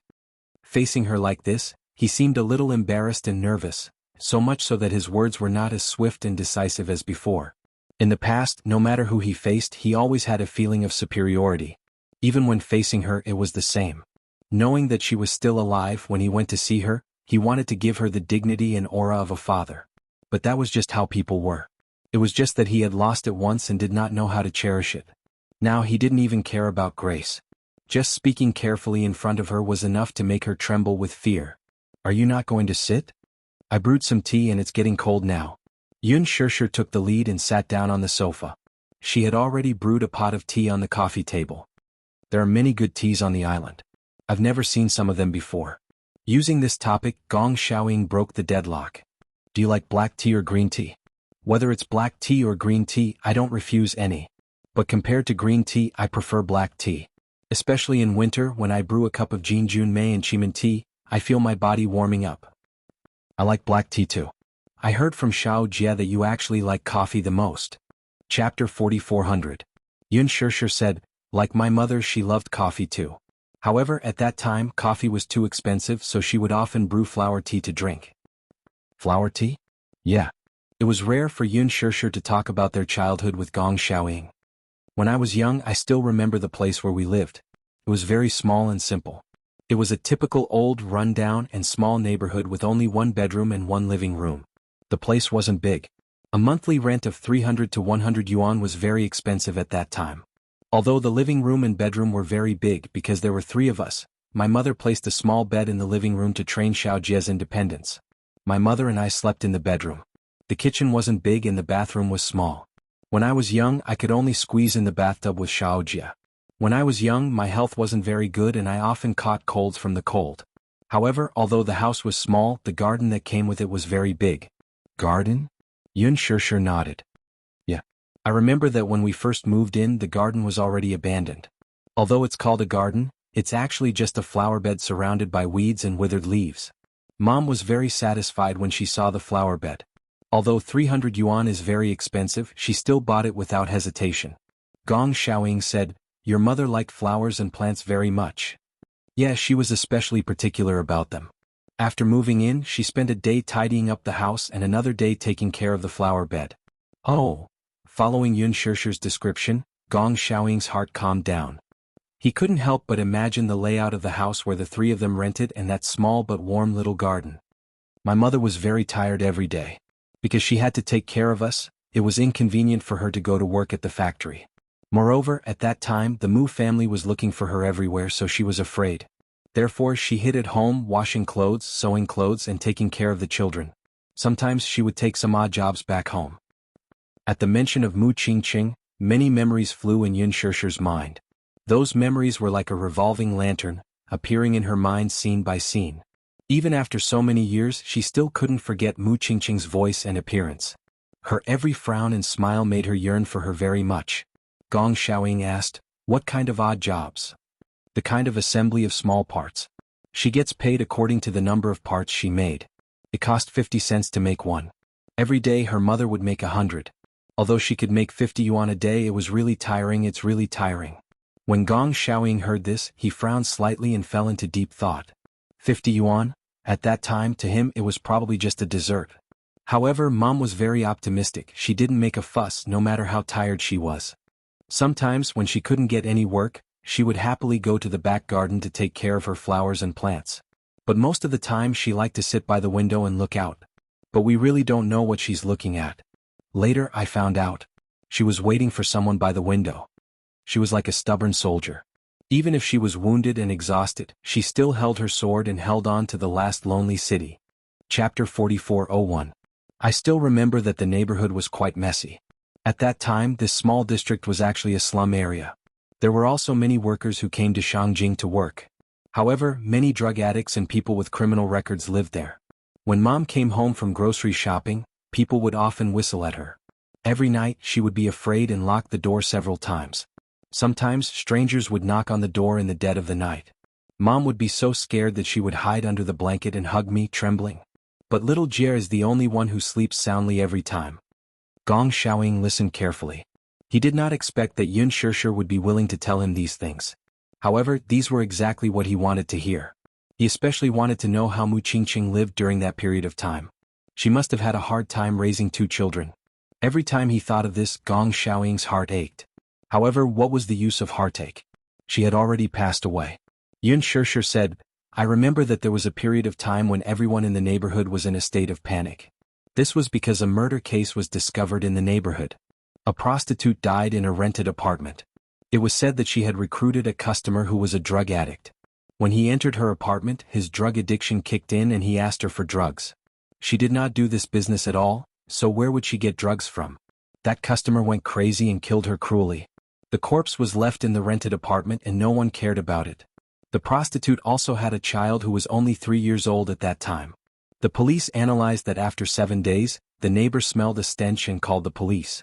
When they came, the woman was lying in the living room and the bedroom door was locked. Every time she did business, the woman would lock the child in a room. After 7 days, no one cared about the child and the child starved to death.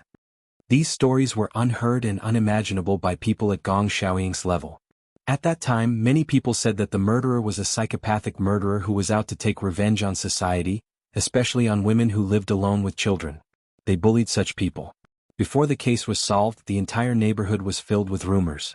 Mom was especially afraid, so she asked someone to come over and change the windows and doors. It's very hard to raise 2 children alone without a man to take care of them. Gong Xiaoying paused, somewhat puzzled. Didn't your mother think about getting married? Get married? When Yun Shishir heard this, she couldn't help but smile as if she was mocking her. You should know mother better than I do. Get married? Yes, she didn't have to worry about marriage. No matter what, her beauty was there. Anyone who liked her, regardless of their status, would be bewitched by her beauty.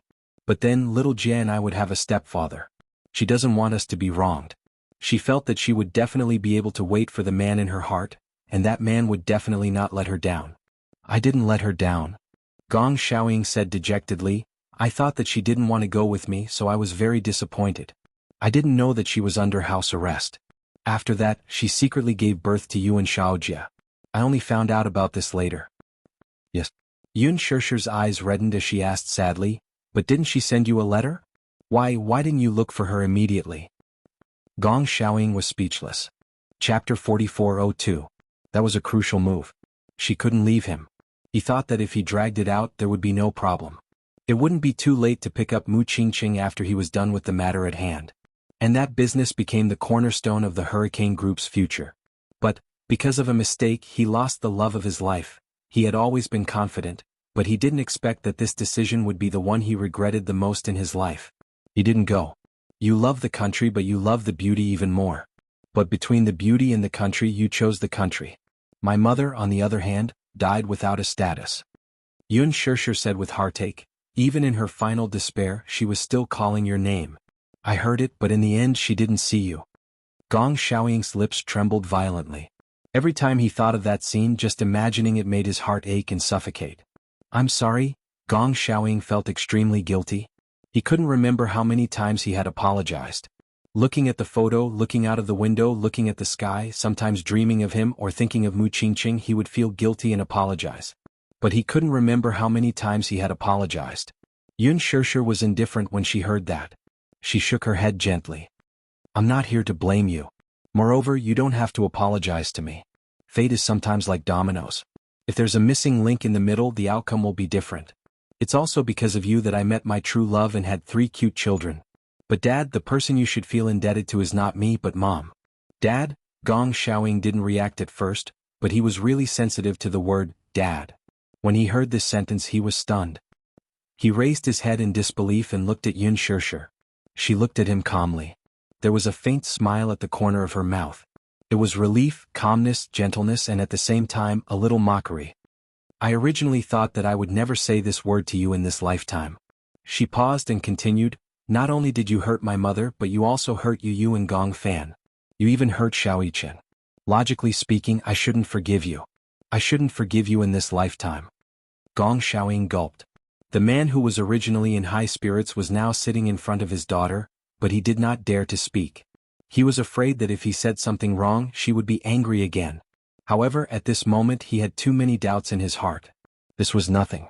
She called him daddy. Did this mean that she was willing to acknowledge him as her father?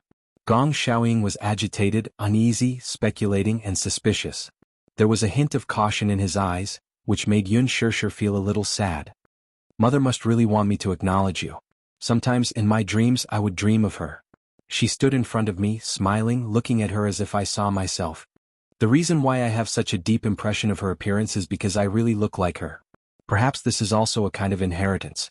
Back then, even in such a difficult environment, she hid for so long.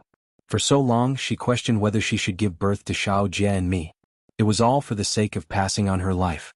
Even if she's no longer around, she still hopes that Xiao Jie and I can be by your side. Chapter 4403.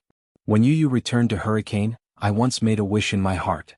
If he and Gong Fan could be well, I was willing to let go of all the grudges. She did not want to remember these grudges anymore. She was willing to let go of everything. God bless her. In the end, Yu and Gong Fan were safe and sound. Hence, she had to keep her promise. Yun Shirshir looked up, pursed her lips, and looked out of the window. Finally, her gaze slowly fell on Gong Xiaoying. She took a deep breath, and then a gentle smile appeared on her face. Daddy? This one word almost certainly implied that she was willing to acknowledge him as her father. At that moment, Gong Xiaoying's rationality collapsed. He had thought that she would hate him for the rest of her life. But he had never thought that she would be willing to forgive him. Gong Xiaoying covered his face and let the tears wreak havoc in his heart. In an instant he choked up like a child. He was very stingy with his tears. When he heard the news of Mu Qingqing's death, he rarely shed tears. At that time he was still a little confused about the fact that Mu Qingqing had left him forever. He even vaguely felt that she was not dead and was just hiding from him. However, after a long time, when he looked at her photo at a certain moment, the thought that she was really dead came to him. Finally he could not take it anymore and cried once.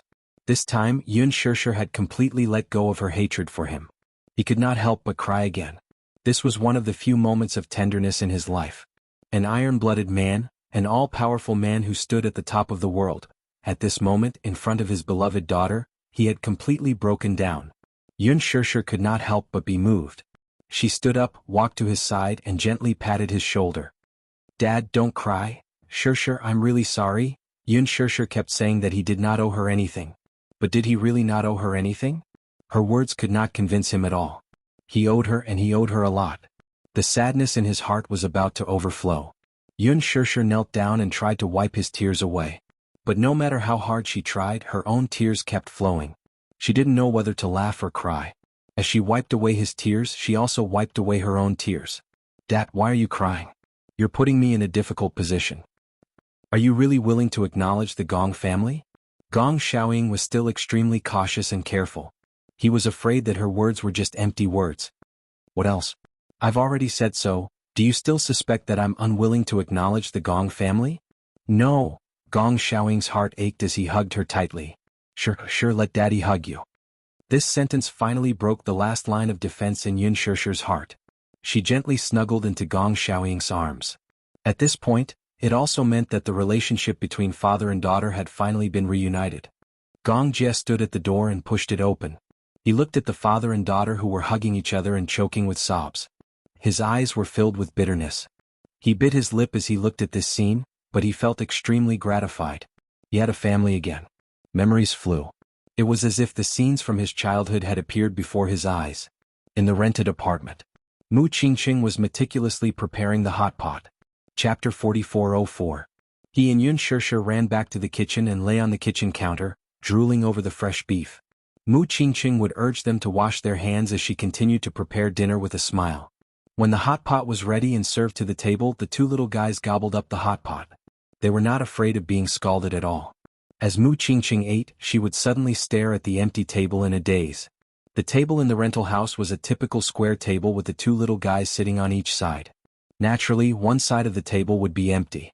Mu Qingqing would often stand up, take out a set of cutlery, and place it on the table as if she had completed some kind of pious ritual. She had always wanted to have a family. The family she wanted was not a luxurious one. She only wanted a family of a few people, healthy and safe. Sometimes, Yun Shishir would lie on the windowsill with her and stare in a certain direction without moving. She knew that her mother was waiting for someone. A man. And she knew that this man was her and Xiao Jie's father. But no matter how much she waited and hoped, she could not find him. Sometimes, Yun Shishir would accompany her mother and wait by the window. Gradually, she would get sleepy and lie on her arm with her eyes closed, half asleep. In a daze, she saw her mother suddenly run out. Through the yellow afternoon window, she saw her mother throw herself into the arms of a man without a care for her own safety. The man was very tall with a pair of straight legs. He was dressed in a suit and leather shoes. His every movement gave people a sense of security. This was something that Yun Shishir, who had been living a homeless life, had never dreamed of. She tried hard to raise her head to see the man's face, but just as she raised her head, she woke up. At that time she was looking out of the window in a daze. She did not realize that the scene just now was just her hallucination. She could not help but feel a little disappointed. She turned around and saw that her mother was still sitting beside her. She held her chin and looked out of the window as if she could not get tired of looking. Yun Shishir raised her head and looked at her mother. She pouted and said sadly, "I had a dream just now." "What dream?" "I dreamt of a man standing outside the door. Then you pounced on him and the two of you hugged each other." She would never forget the look on her mother's face when she heard those words. She stared at her in astonishment, tears welling up in her widened eyes. Her heart ached so much that she pulled Yun Shishir into her arms. Suddenly, she broke down and felt so sad that it was as if there was a fishbone stuck in her throat. "Mom, is the person you're waiting for Dad?" Yun Shishir asked curiously, "When is he coming to pick us up?" Hearing this, Mu Qingqing couldn't hold back her tears. At that time she vaguely realized it. This man, perhaps she would never be able to wait for him in this lifetime? All this time she had deliberately ignored and never considered this problem. Now it was once again placed in front of her. Would she never be able to wait for him? "I can't wait any longer," Mu Qingqing muttered to herself. She seemed to be comforting her, but at the same time she seemed to be convincing herself. "I can't wait any longer. Mommy doesn't want to wait any longer." However, his prophecy came true. She really didn't get to see him. Gong Jie leaned against the door. Suddenly, his heart palpitated violently. "Mother?" He could not bear to recall every frown, every smile, every voice and every face. Chapter 4405. And he did not want to recall Mu Qingqing. Because once he really missed her, he would realize that there were some things in the past that he really could not go back to. Some people would never be there. He had been hypnotizing himself, deliberately not recalling the bits and pieces of the past. Until now, when he saw Gong Xiaoying and Yun Shishir hugging each other and reconciling, he realized that the father and daughter had finally recognized each other. If his mother was still around, she would be greatly relieved to see this scene. However, if his mother was still around, Yun Shishir would not have waited until now to reconcile with his father. Yun Shishir had never minded the hurt that Gong Xiaoying had caused her. She understood that no one could doubt Gong Xiaoying's feelings for her.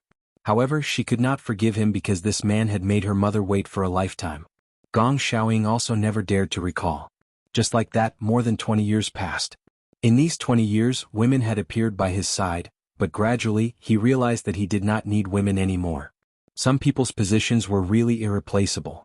Gong Jie could not stand it anymore. Affected by such an atmosphere, he looked a little lost. He silently turned around and walked down the stairs as if he had lost all his strength. On the way back to the room, Hua Jin and Gong Jie bumped into each other. "Hey Gong Jie." However, halfway through his words, Hua Jin paused and did not speak again. He was shocked to find that there was a clear tear stain on Gong Jie's face.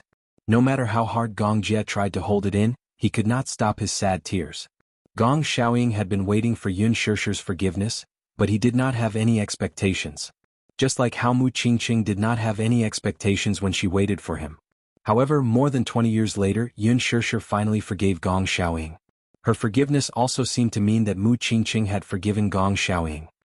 He finally realized that his mother had finally met the man in her heart that she had been thinking about all this time. For so many years, he had always had a vague feeling. That was, his mother was clearly still by his side and had not gone far away. Sometimes in his dreams he could still clearly see his mother's voice and face. Perhaps he did not realize it in his heart, but he actually hated Gong Xiaoying. Now he should really let go of all this. What's wrong? Hua Jin was a little surprised by Gong Jie's soullessness and walked over. When Gong Jie saw him, he did not say a word as he gently clasped his hand on his shoulder. Don't move, what are you doing? Let me. Lean. Gong Jie leaned his head weakly on Hua Jin's shoulder. His weight almost all of his bodies was almost all. To be he chooses. At night, Gong Xiaoying was sleeping on the bed when he suddenly felt a little inexplicably uneasy. In a trance he was half awake and half asleep.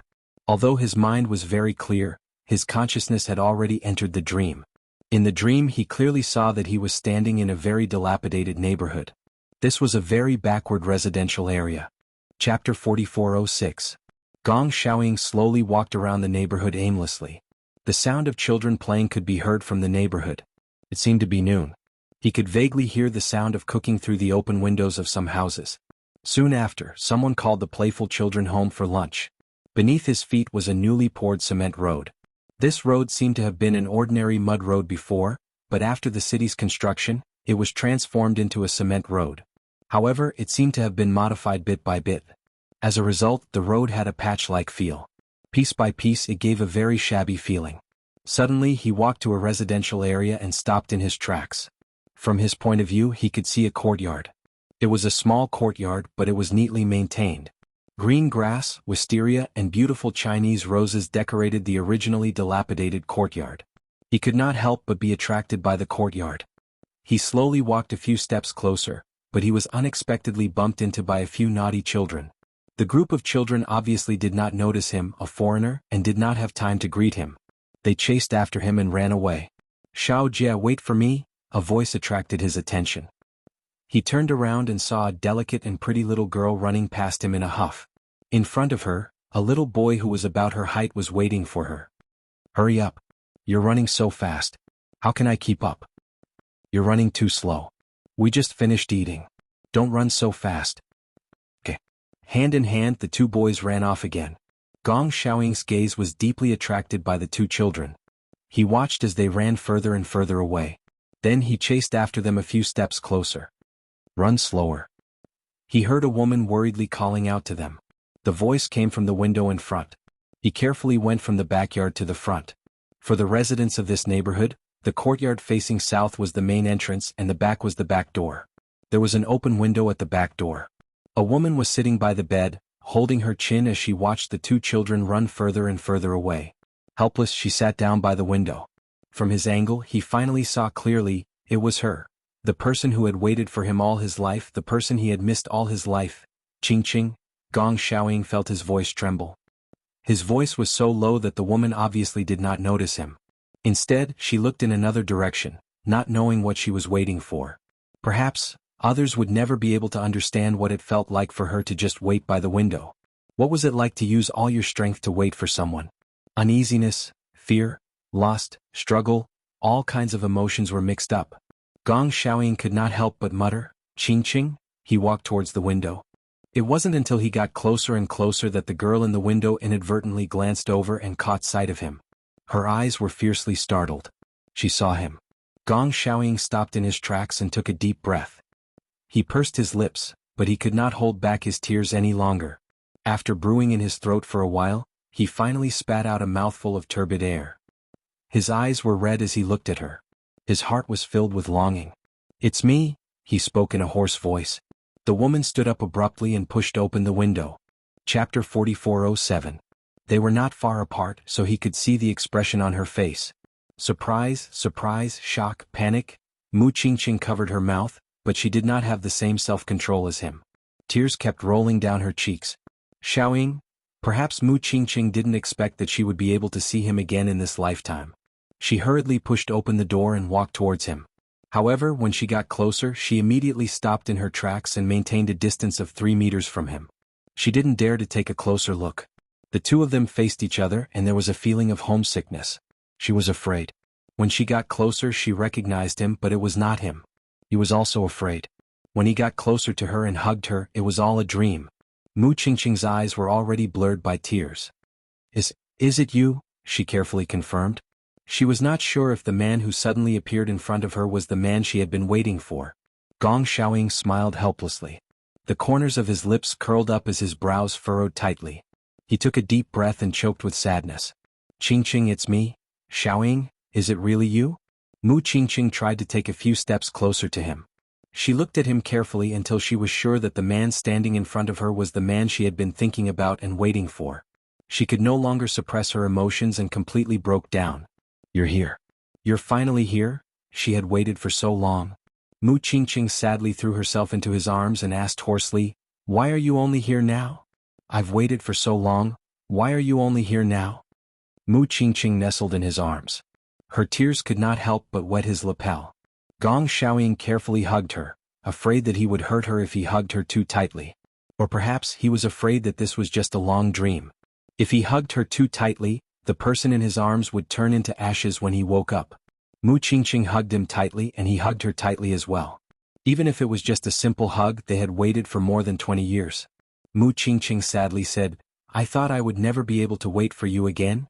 She used the last of her strength to force the words out of her mouth. "I thought I would never see you again in this lifetime.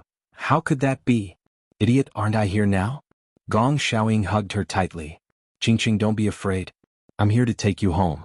Her whole life she had been drifting around helplessly with no one to depend on. Just like migratory birds, they would never have a harbor to rest in. Hearing his words, Mu Qingqing was overjoyed. "Really? Will we have a home?" "Yes. This family has me, you, little Jia, and Shishir." Gong Xiaoying looked at her and sobbed even harder. "Let's never be separated again, okay?" He held her face in his hands and scanned her features inch by inch. He desperately wanted to take a few more glances at her. She was still as beautiful as before. She had jet black hair and mesmerizing eyes. They were watery and lively as if they were carrying thousands of stars. She stared at him as if he was the only one in her eyes. How could she not want to take a few more glances at him? Gently holding his face, Mu Qingqing tiptoed and took the initiative to kiss his forehead.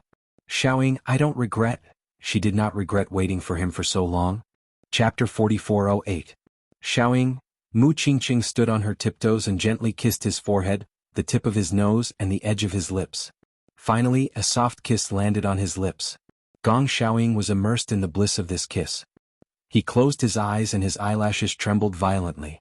Was this a dream? Vaguely, there seemed to be a voice that was asking him silently. "Qingqing, am I dreaming?"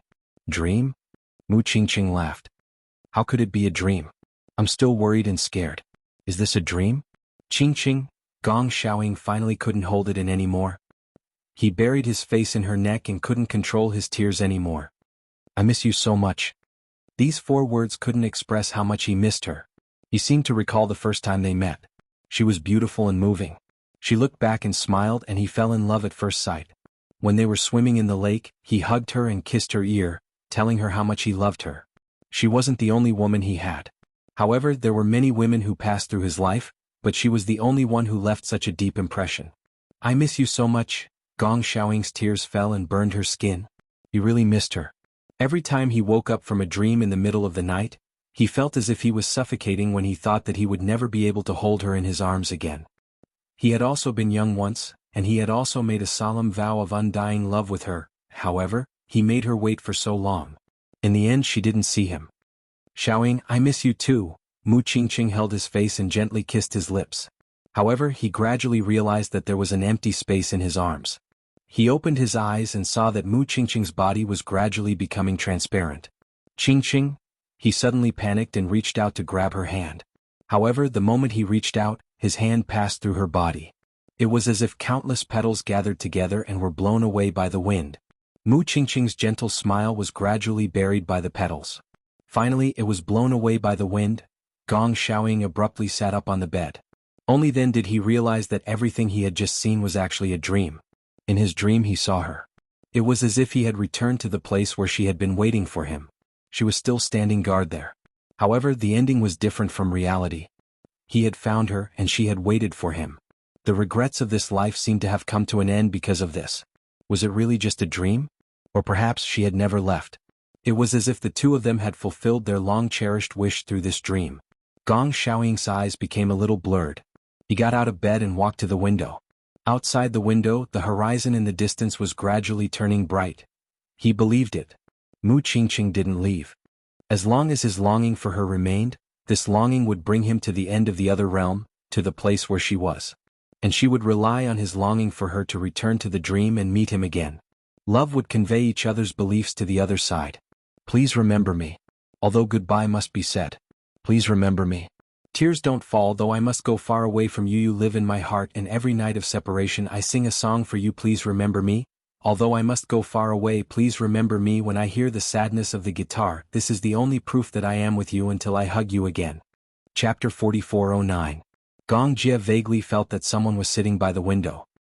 He forced his eyes open and saw a familiar figure sitting by his bed. It was a woman.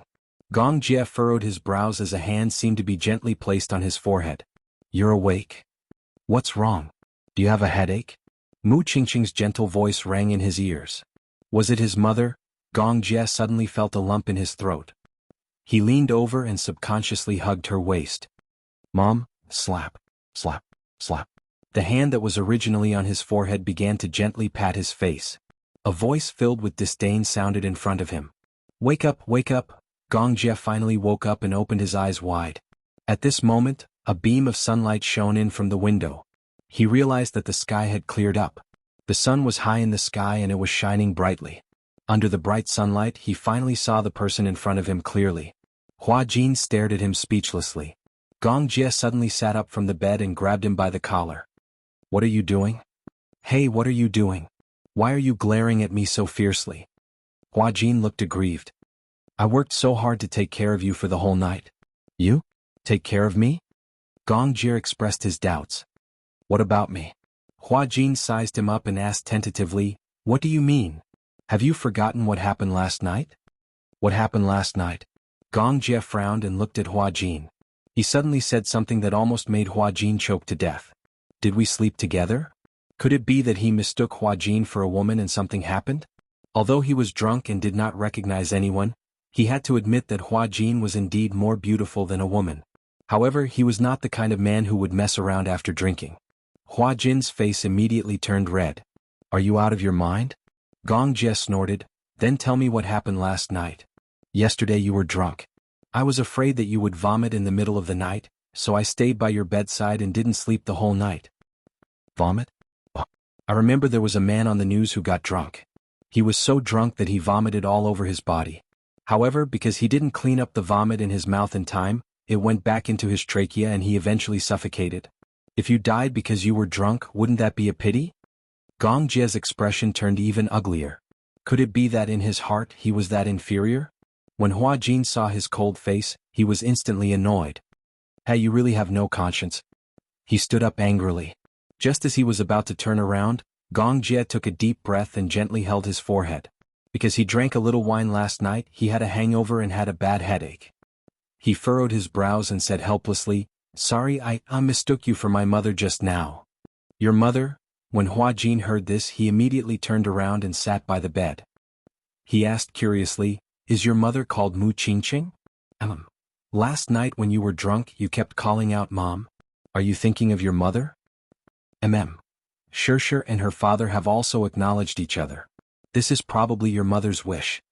Chapter 4410. Gong Jie smiled all of a sudden. She's not dead. Not dead? Yes. Gong Jie turned around, opened the drawer and took out a photo frame.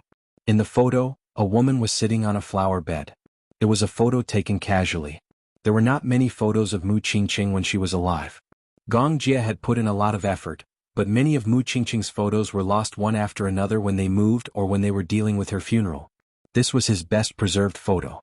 Gong Jie looked at the photo with a gentle gaze that he had never seen before. She's always lived in my heart. He had never forgotten. He believed that death was not the main point of life. Forgetting was. The candle of life would not be extinguished easily. The connection between people was their memories. He had always remembered her and carefully kept her in his heart, never forgetting her. He also firmly believed that as long as her memories were still there, she would not disappear. He also believed that once a person lost their life, their soul would go to another world. Although that world did not have a warm body, it had everything that this world did not have. Hua Jin smiled when he heard that. I also believe that as long as your memories are still there, she will always live in your heart. Are you in a hurry to go back? Aren't you going to stay for a few more days? After staying on the island for a few days, Yun Shirshir mentioned that she wanted to go back home. On the tarmac, the private jet had been waiting for a long time. Gong Xiaoying, however, was reluctant to part with her. He repeatedly urged her to stay, hoping that she could stay on the island for a few more days. Dad, I didn't go back with Yaja because I wanted to bury the hatchet between us. Now that we've acknowledged each other, it's time for me to go back. However, Xiao Yichen and Yu will stay for a few more days. Hua Jin and Natalia will have to stay on the island for a while longer. Alice refused to let Natalia leave.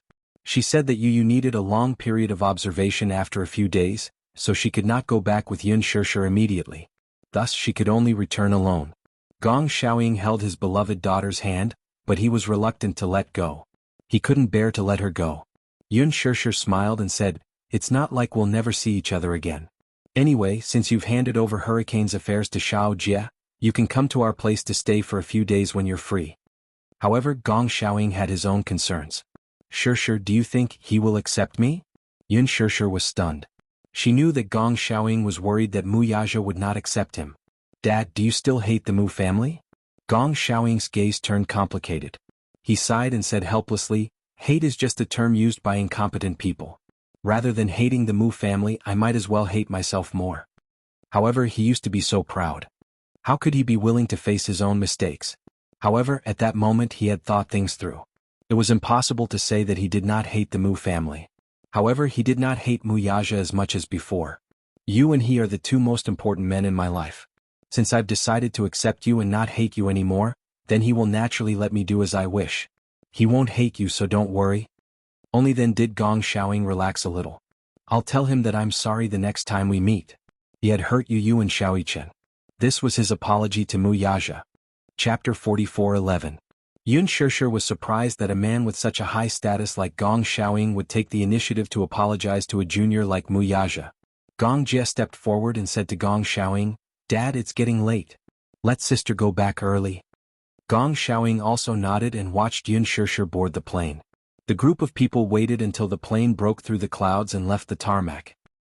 Yun Shirshir returned to the country, leaving Hua Jin and the three little guys behind. Natalia's situation was not optimistic. Hua Jin was worried every day and night. Yu's condition was stabilizing, so Alice and Romanka focused more on Natalia. During the few days when Natalia was in the lab, Hua Jin and Gong Jie would accompany and protect her. Romanka and Alice discussed whether they should use Yu's treatment plan on Natalia and combine the two personalities into one. Alice was a little hesitant. Everyone's situation was different. Just like the same illness, the same treatment plan, but the results might be different for everyone. For example, taking medicine. Some people could use penicillin treatment without restraint, but some people were allergic to penicillin and could not use such medicine. Alice was worried about exactly what Romanka was worried about. He was also worried that Yu's treatment plan would not work on Natalia. Therefore, he proposed to bring Natalia back to his lab and work with other authoritative experts in this field to develop a treatment plan suitable for Alice. Alice agreed. When Alice wanted to take Natalia away, Hua Jin was naturally worried and wanted to go with them. He asked for Gong Jie's opinion and Gong Jie agreed. After packing their luggage and setting the flight route, Alice and Romanka boarded the plane together with Hua Jin and Natalia on a sunny day. Alice and Gong Jie agreed that they would contact him as soon as they arrived at their destination.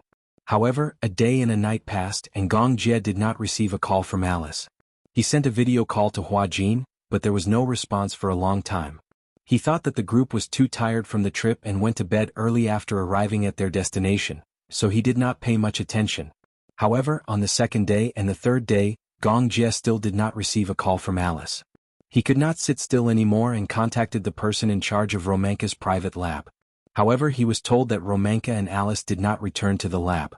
This time he could no longer keep his calm.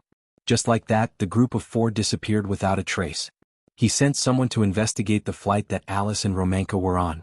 After the investigation, his subordinate came back and told him that the flight had changed its route midway, but the flight route had been cut off. Generally speaking, the flight route would be reported back to the headquarters during the flight. However, the plane carrying the four of them lost contact halfway through the journey. Some of his subordinates speculated that the plane might have been hijacked by terrorists and lost contact with them. Gong Jie could no longer keep his calm. This plane was under his private name, and the body of the plane had a particularly eye-catching logo of the Hurricane Group. Usually when he went out, what he was most afraid of was not the weather suddenly worsening, but the terrorists who were waiting for an opportunity. Chapter 44:12. The flight route from Darkwind Island to the research lab where Romanka was located was very long. They needed to stop midway before continuing their flight. The stopover was about 5 hours long. However, even if they stopped for 5 hours, they should have arrived at their destination long ago. Unless there was an accident. Some people analyzed and suspected that terrorists had already found out the flight route of the plane. Moreover, they might have hijacked the plane when it stopped midway. Hijacking? They did not rule out that possibility. However, who could have hijacked the plane? There were too many possibilities. Hurricane Group had many enemies, especially in the Nanzhou and Zhongdong regions. There were many organizations that hated Hurricane Group. Guessing based on this alone was undoubtedly like looking for a needle in a haystack. Gong Jie was a little annoyed. Choosing to let them take the Hurricane Group's private jet was probably his biggest mistake. If they had really been hijacked, Gong Jie was 100% sure that these people must have come for him. However, there were no results at the moment. Therefore, these could only be categorized as guesses and could not be confirmed. However, as the investigation deepened, they basically ruled out the possibility of a plane crash or an air accident. Yu Yu and Xiao Yichen were on Darkwind Island. They originally planned to return to China in a few days. However, something happened to Hua Jin and Alice, so their plan to return to China was temporarily put on hold. Someone was targeting Hurricane Group. There was no news for a few days. The people sent to investigate always returned empty-handed. Even if they had really been hijacked, they should have stated their conditions. Even if they had encountered extreme terrorists and perished together, they should at least want to see the person if he was alive, and the corpse if he was dead. There was no news at all. There was really no news at all. If they did not explode in silence, they would perish in silence. For a few days, Gong Jie's mood was very low. He did not know whether Alice and the others were safe or not. However, Yu Yu repeatedly comforted him that no news was the best news. However, Gong Jie did not think so. He had never been hijacked. There were countless terrorists eyeing him, but every time he went out, Hurricane would go up and down, eyeing him covetously. The mercenary group he sent out was enough to annihilate a medium-sized armed organization. No matter how many people had their eyes on him, it would be difficult for him to break through. However, there were many side branches of the Gong family who had encountered terrifying kidnappings. The hurricane grew stronger day by day. At the same time, walking on the edge was like walking on thin ice. Every step was frightening. He remembered that when Gong Jie was not yet 18 years old, he had heard of something. Ever since he was young, one of his older brothers who had always bullied him in the Gong family was kidnapped. Rumor had it that she was abducted by a group of anti-Japanese martial artists. Following that, she was placed under house arrest for 3 months. It was said that in order to prevent him from escaping, the martial artists directly cut off the tendons in his arms and legs. In the end, Hurricane paid a hefty price to redeem him, but when he came back he was no different from a cripple. A ransom of 50 million was just a small sum to Hurricane. The reason why he generously offered 50 million was to protect the dignity of the Hurricanes. In the end, these militants did not end up well. They dared to go against the Hurricanes, but in the end they suffered a double loss and were ruthlessly oppressed by the Hurricanes. However, the life of the person who was kidnapped was ruined. Chapter 44:13. Originally, a high-spirited young man, after experiencing an inhumane kidnapping, returned to Hurricane, but he was depressed. In the end, his wound became infected and worsened. In the end, he died young. After experiencing this incident, Gong Jie deeply understood that in this world, the strong preyed on the weak. It was easy to go up the mountain but difficult to go down. When a person finally reached the peak and stood there for a long time, as the saying goes, it is lonely at the top. Wanting to come down again is no longer a simple matter. As the son of Hurricane, from the moment he returned to the Gong family, he was destined to have an extraordinary life.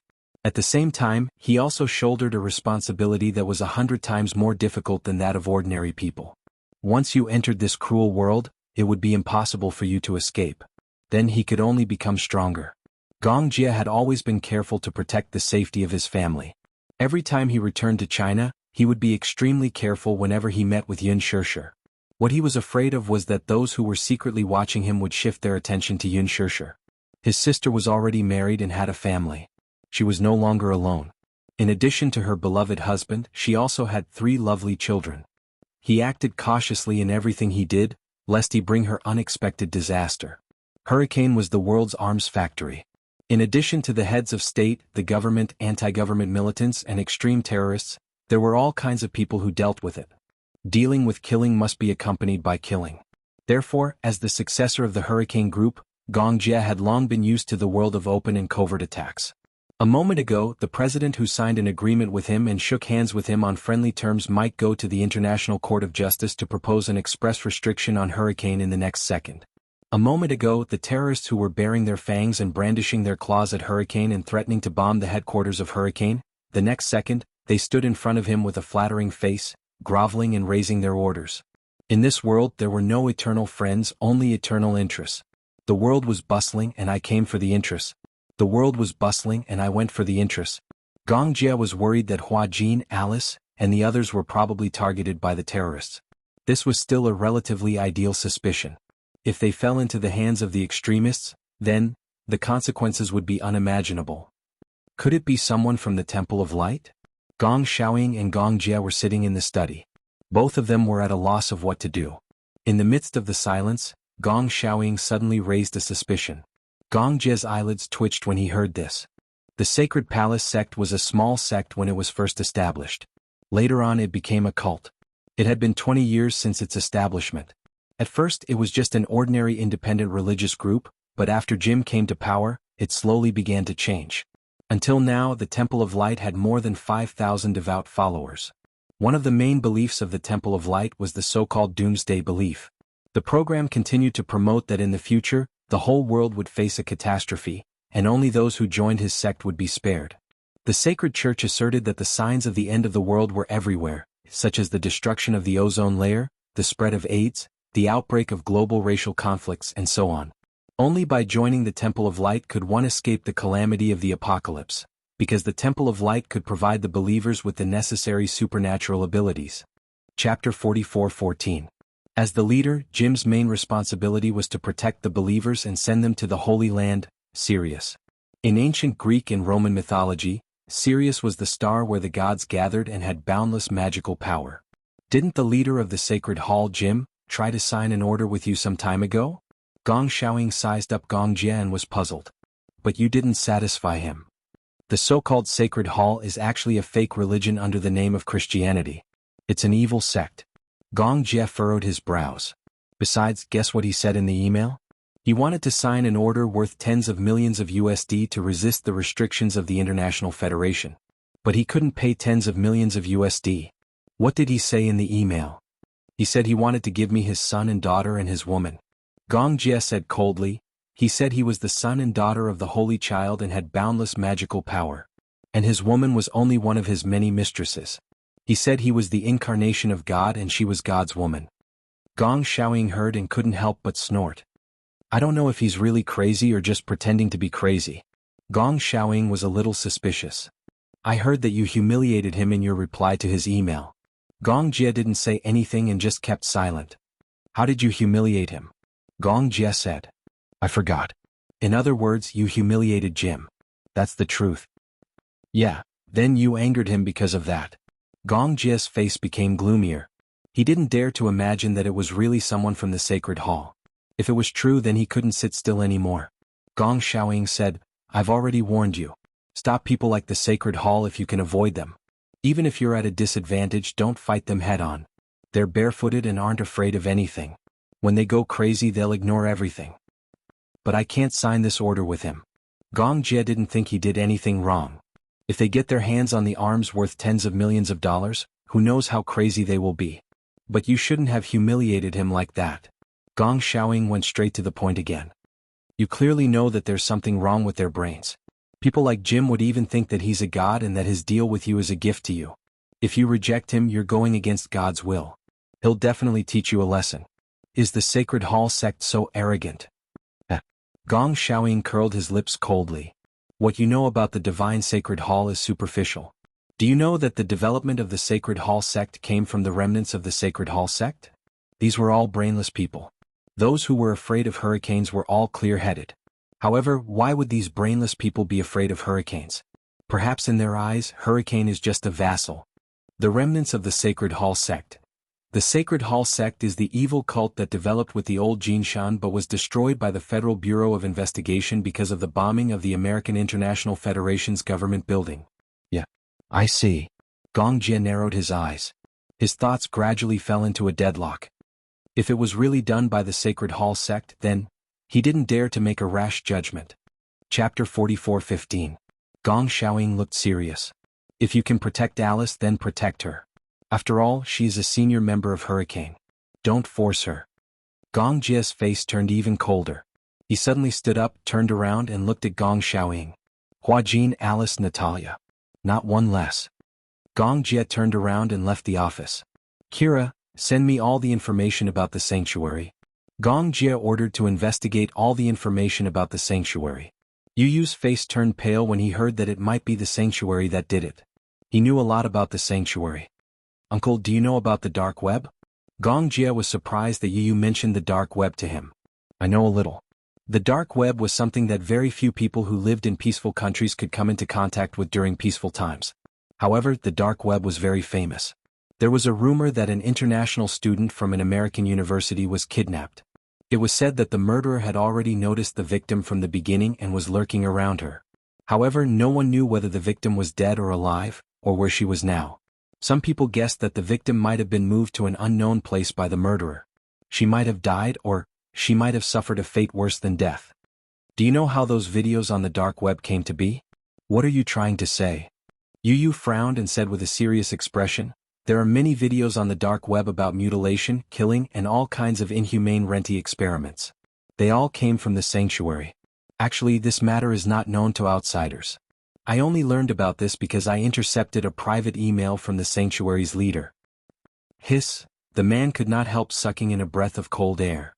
Then, Huajin, his first thought was Huajin's safety. Even Gong Jie did not realize that at such a critical moment, he was more concerned about Huajin's safety than about Natalia. Yu Yu said, if it's really the Temple of Light, then it'll be troublesome. However, I think that if it is really the Sacred Palace sect, they will not do anything to Huajin and the others. Perhaps they will use Huajin and the others as hostages to restrain Hurricane and fulfill some of their conditions. Their conditions should be the $50 million military order. The Jim Church can't take out that much money at all. They want to gain something without risking anything, so they came up with this idea. But I'm sure that regardless of whether you take out the $50 million order or not, Huajin and Alice won't survive. Even if you really take out $50 million worth of munitions, they won't let Huajin go. Gong Jie felt a chill in his heart. Chapter 44:16. Gong Jie felt a little helpless. Facing the cult, he had no idea what they would do. He said, the sacred shrine is sinister and cunning. I didn't expect them to do this. But no matter what, if it's really the sacred shrine, then even if there's only a 1 in a million chance, I won't give up on anyone. You also agreed. Just as everyone was panicking, Hurricane suddenly received an email. There were a few photos attached to the email, and it was also a threatening letter. However, it also confirmed Gong Xiaoying's terrifying guess. An account with the name Divine Shrine Sect sent an email. There were a total of 5 photos. 4 of them were photos of Alice, Natalia, Huajin, and Romanka. They were tied to chairs with black hoods over their heads. Alice in particular was covered in wounds and bruises. Huajin, on the other hand, was in no better shape. Although Natalia was a child, she wasn't treated well because she was a child. She was also covered in wounds. There was another photo that Gong Jie was shocked when he saw it. In the photo, the 4 of them had their hoods removed and were kneeling on the ground. In front of them were the decapitated bodies of the crew members.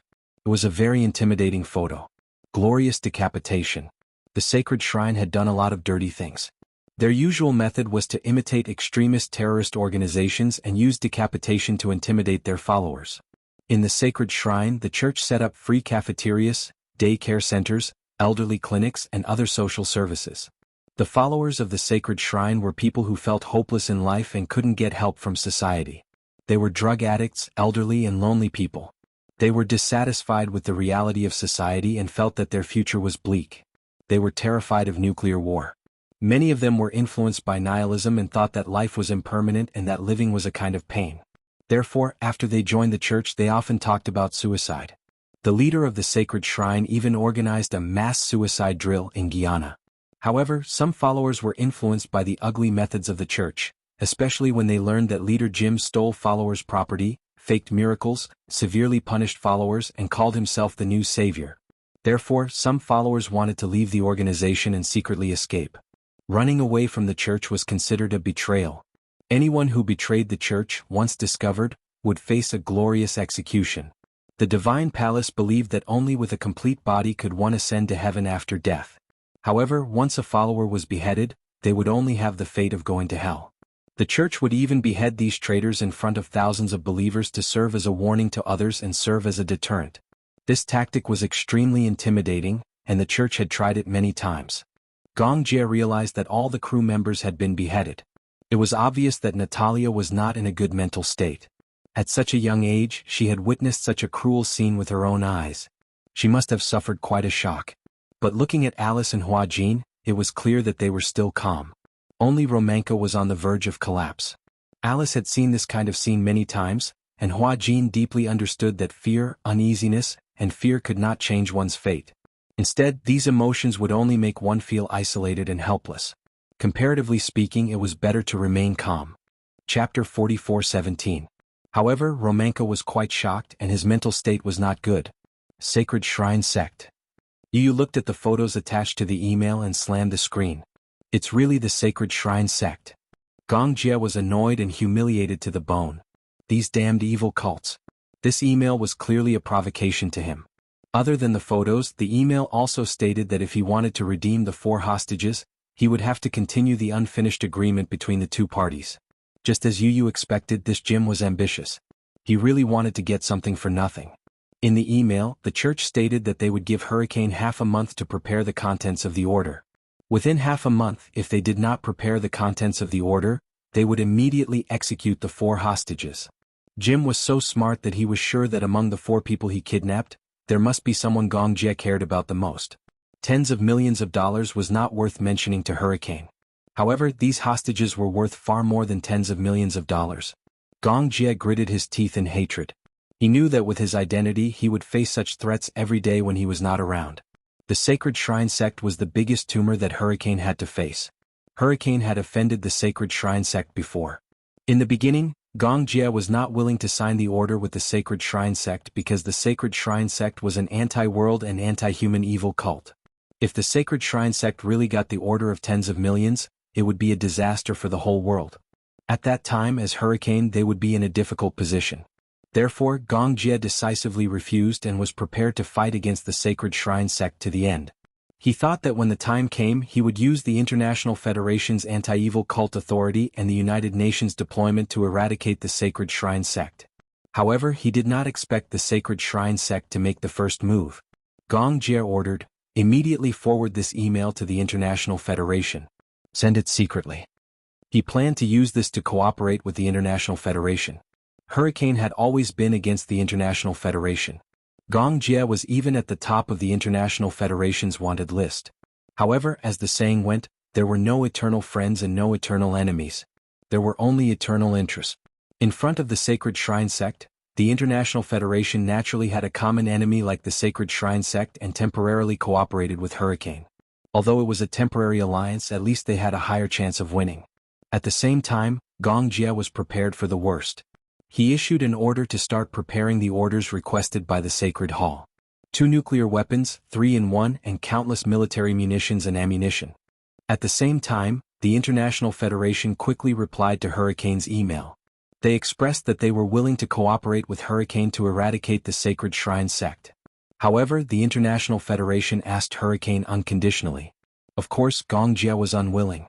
The International Federation's goal was to eliminate the Shrine Sect at all costs and regardless of the consequences. At all costs. In other words, they would not hesitate to sacrifice Hua Jin and the other 3 hostages. However, Hurricane's goal was to protect Hua Jin, Alice, and the other 2 at all costs, regardless of the consequences. Was not important. Chapter 44:18. To get rid of this tumor, they had to wait until the 4 hostages were safe. The cooperation between Hurricane and the International Federation was to reduce the risk. After all, if this order fell into the hands of the Sacred Church, it would be a huge threat to the world. But the International Federation didn't trust Hurricane completely. Hurricane's most optimistic idea was to protect the 4 hostages and prevent the order from falling into the hands of the sacred church. Therefore, Hurricane requested the International Federation to cooperate with Hurricane. But the International Federation wasn't willing. They didn't trust Hurricane. In their eyes, Hurricane and the sacred church were equal threats. Why would the police be willing to stand on the same side as the world's #1 army and become allies? While the two sides were in a stalemate, an accident suddenly happened. Early in the morning, Gong Jie was called to the office by Gong Xiaoying. In the office, Gong Xiaoying pushed a laptop in front of Gong Jie with a gloomy expression. "This is a new document sent by the sacred church. Take a look." Looking at Gong Xiaoying's expression, Gong Jie suddenly realized that the situation wasn't good. He looked at the laptop that had turned off and then looked at Gong Xiaoying's gloomy expression. He suddenly realized that the sacred church had made a new move. He opened the laptop and stopped at the email. In the email there was a video file. He suddenly didn't dare to open it. What is this?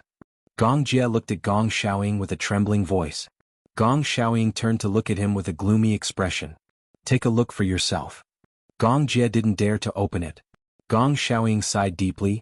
"I'm guessing that there are spies sent by the sacred church to the International Federation. Or maybe some of the internal members were bribed.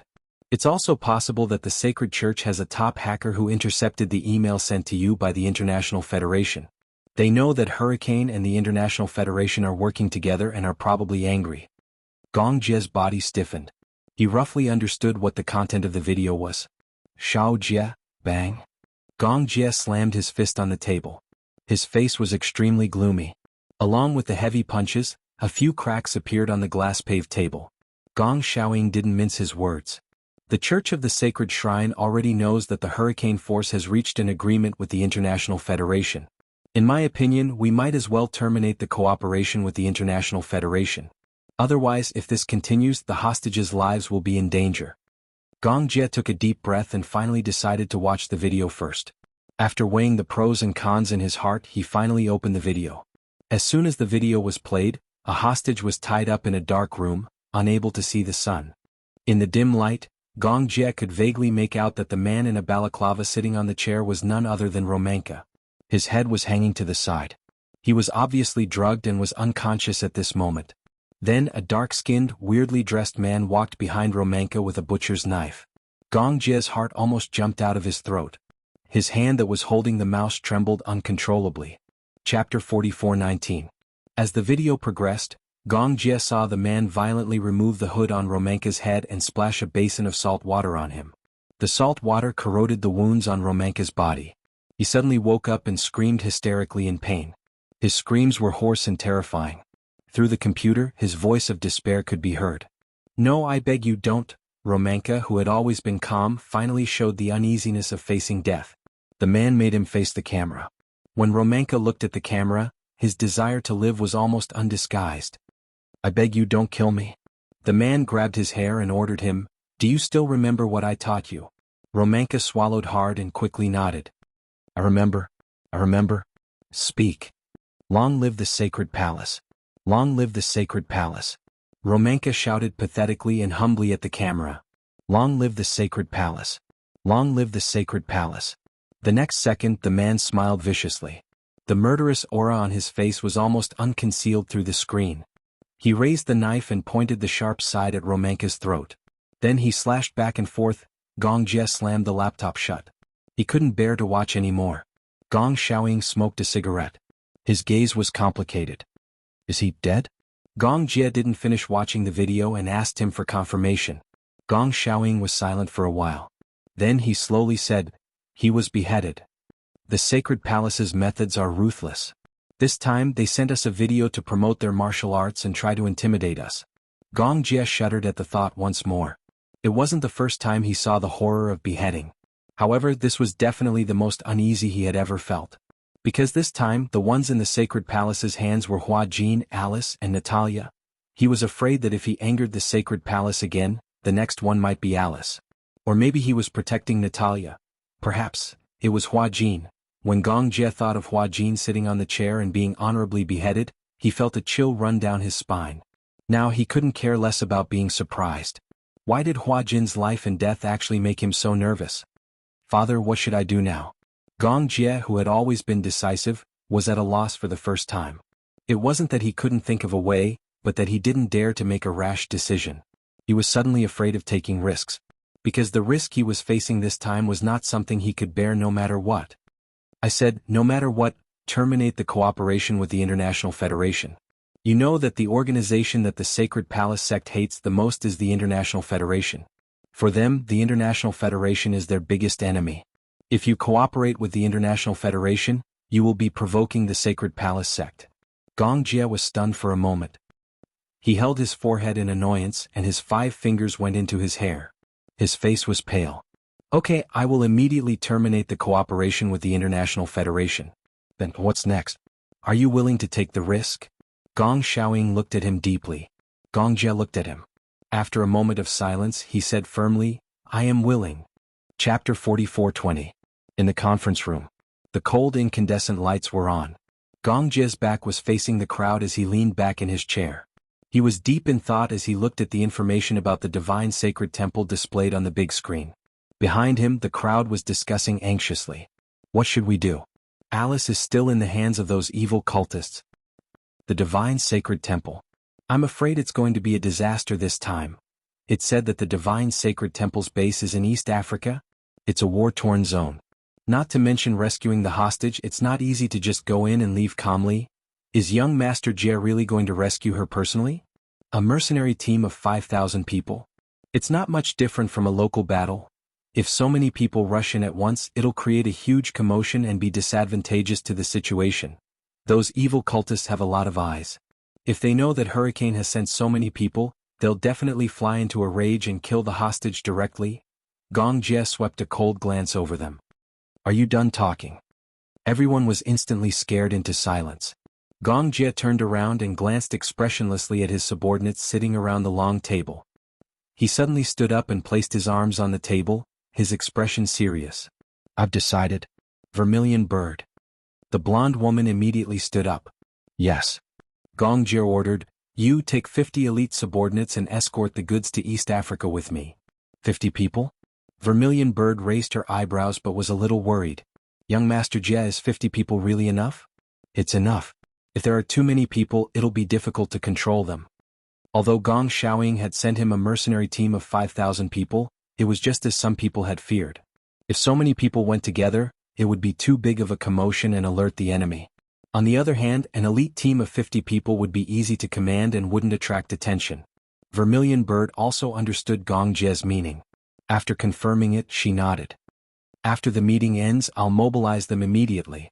Jed. Yes. Go and prepare the goods on the order immediately.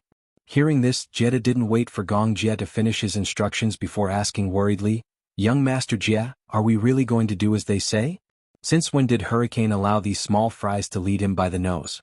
Prepare the goods according to the Sacred Hall's requirements.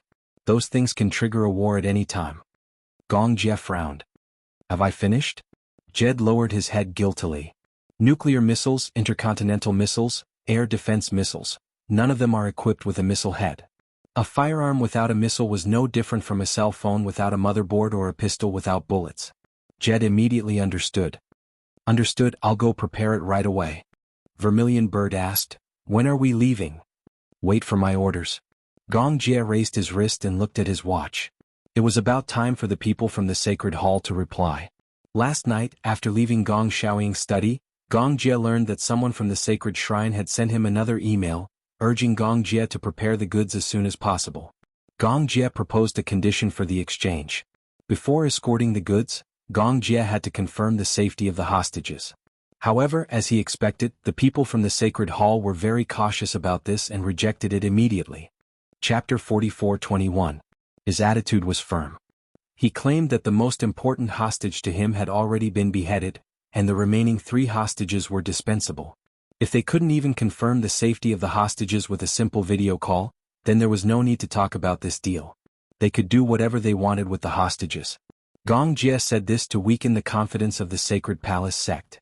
They had originally thought that Alice and Natalia would be the 2 most important hostages to Hurricane, while Romanka and Hua Jin would be on their list of targets to be executed. They originally planned to execute Romanka first as a show of strength. If Hurricane didn't cooperate, then they would execute Hua Jin to force Hurricane to submit. Gong Jie said this to make the Sacred Palace sect think that the 3 hostages weren't that important to Hurricane. This would weaken the Sacred Palace sect's confidence. Of course, Gong Jie also knew that the Sacred Palace sect wouldn't believe him so easily. But Hurricane also issued a warning. Once Jim gave the order to execute the hostages, then it would be the end of the Sacred Palace sect. At that time, Hurricane would use all its power to completely destroy the Sacred Palace sect. In fact, it would be easy for Hurricane to deal with the Sacred Palace sect. On this point, Jim knew what he was doing. However, Gong Jie's words were undoubtedly a threat. Although Jim had doubts about what Gong Jie said, and the 3 hostages were also doubtful about the importance of Hurricane. However, at least Hurricane was willing to sit down and negotiate with the Sacred Palace sect. This proved that the remaining 3 hostages were still valuable to Hurricane. However, Gong Jie's impatient attitude made Jim feel a little guilty. Soon, the Sacred Palace sect sent an email to confirm the video call at 8 o'clock in the evening. 8 o'clock in the evening. The Sacred Palace sect connected to Hurricane and sent a video call on time. Gong Jie accepted the video call. Soon, the blurry image of a person sitting on a chair appeared. Gradually, with the adjustment of the video, the image became clearer and clearer. The silhouette of Hua Jin's figure was reflected in his eyes. Hua Jin was tied up and sitting on a chair. Even though his head was covered with a black cloth bag, Gong Jie still recognized him at a glance. Based on the outline of his body, he could basically confirm that this hostage was Hua Jin himself. However, he seemed to be unconscious now. Hua Jin's head drooped to one side. His entire body was limp. He didn't seem to be sitting at all. Instead, he seemed to be tied to a chair. Gong Jie had a bad premonition. He gripped the table tightly but forced himself to calm down. What's wrong with him? He was afraid that something would happen to Hua Jin, but he was even more afraid that this was a trap set by the Sacred Hall. Perhaps they were testing him to see how worried he was about this hostage. Once Gong Jie showed any signs of nervousness, Hua Jin, as an important hostage, would become a bargaining chip for them. Therefore, Gong Jie didn't show any nervousness on his face. He deliberately kept his emotions calm. Why isn't he moving? Gong Jie questioned in fluent English. Through the screen, a masked evil cult member faced the camera and suddenly took out a knife from his back. Chapter 44:22. When Gong Jie saw this, the muscles on his face tightened. Could it be? Damn it. Was this person going to behead Hua Jin? Stop. Gong Jie was about to stop him, but he saw the person holding the knife and using the handle to hit Hua Jin's head. Ugh. With a muffled sound, Hua Jin's body trembled slightly, and he finally reacted. Don't worry, he's still alive. The evil sect member snorted disdainfully, obviously mocking Gong Jie for making a fuss over nothing. Gong Jie clenched his fists and said, "Take off the hood on his head." What? I think your goal is to confirm whether the hostage is still alive. The rest is unnecessary. Gong Jie asked, if I don't take off the hood, how am I supposed to confirm that the hostage is still alive, and not just any random person? Oh, voice can't be imitated. In fact, voice is very easy to imitate. Let me repeat, I want to confirm the safety of the hostage. The evil sect member was suddenly annoyed. He raised the chopper in his hand and waved it in front of the screen, showing off his power. Don't play any tricks and don't ask for so many harsh conditions. We've already shown you the video to confirm that he's not dead. What else do you want? Our leader is talking to you about this business with 100% sincerity. What right do you have to doubt us? Gong Jie said calmly, since you're 100% sincere but you still beheaded a hostage. Is this sincerity? Sorry, I can't see any sincerity from you. You, take off the hood. Gong Jie's eyes turned cold. This is my last concession. Otherwise we'll talk about the deal face to face. The evil sect member was so angry that he paced back and forth a few steps. However, in front of Hurricane they did not dare to be too arrogant. Gong Jie's attitude made them uneasy. They were really worried that Hurricane would be indifferent to the 3 hostages. No matter what kind of kidnappers, they were most afraid of kidnapping hostages that had no value in negotiation. Therefore they did not dare to be too presumptuous. Okay, this is also our last concession. The heretic walked to Hua Jin's side and tore off the black cloth bag in one swift motion. Hua Jin's weak and pale face was immediately reflected in his eyes through the screen. Gong Jie looked at Hua Jin and for some reason he felt an inexplicable palpitation in his heart. It was obvious that the evil sect members were not polite to him. A round of beating was unavoidable. There were some slight bruises on his face and some bloodstains on his neck. He didn't know how he got them. He was very weak now. So hungry. Water? Water? Water? One could vaguely see that his lips were extremely dry and cracked. Other than that, his voice was very low, as if he had not eaten for days. Gong Jia was a little angry. It seems like they haven't eaten for a long time. The evil sect member did not think so. He won't die if he doesn't eat for a few days. But he said he's hungry and wants to drink water. You haven't given him water for a few days? That's none of your business. The evil sect member snorted. Anyway, we just need to make sure he's still alive. We don't care about the rest. Chapter 44:23. Gong Jia was getting more and more furious. Hua Jin, a man, was already in such a state. It was hard to imagine how Alice and Natalia, a weak woman and a young child, had been tortured by them. They probably didn't even give them a sip of clean water. Give him water. I'm warning you two. Don't ask for too much. Too much? This request was too much. Gong Jia was infuriated. If he could transmigrate, he would definitely rush past the screen and strangle this heretic. He said angrily, treat these 3 hostages well. It won't do you any harm. Boom. Through the video feed, one could vaguely feel the earth quaking and mountains shaking. The place where Hua Jin was had seemed to have been bombed by artillery in the war-torn zone. The heretic said coldly, you've seen it too. There's a war going on here all the time and there's a shortage of food. Gong Jia couldn't say another word. He turned his head and signaled with his eyes. His subordinates were also very smart. They immediately understood and began to investigate the location of the video. Gong Jia. Is that you? Hua Jin seemed to have regained some of his consciousness. In his daze he muttered a few words. Gong Jia immediately replied, it's me. The two of them communicated in Mandarin. The heretic obviously didn't understand Mandarin. Worried that Hua Jin would use Mandarin to send a message to Gong Jia that would be unfavorable to them, he immediately chopped him with his hand. Hua Jin let out a muffled groan, but he resisted the urge to scream. Gong Jia said, don't worry. Wait for me. I'll make sure that you'll be safe. Okay. Hua Jin didn't dare to say anything more. It wasn't that he submitted to the people from the sanctuary, but he was worried that Gong Jia would be too worried. That's it. Hurry up and prepare the things we need and set a time and place. We can't wait that long. With that, the video signal was cut off. Gong Jia slammed his fist on the table and gritted his teeth in anger. Young Master Jia, we've located their location. Where? The coordinates have been generated, but they are in a neutral zone between 2 war zones. Although they are not in the war zone, they are in the middle. No wonder the people of the Temple of Light wanted a large number of armaments.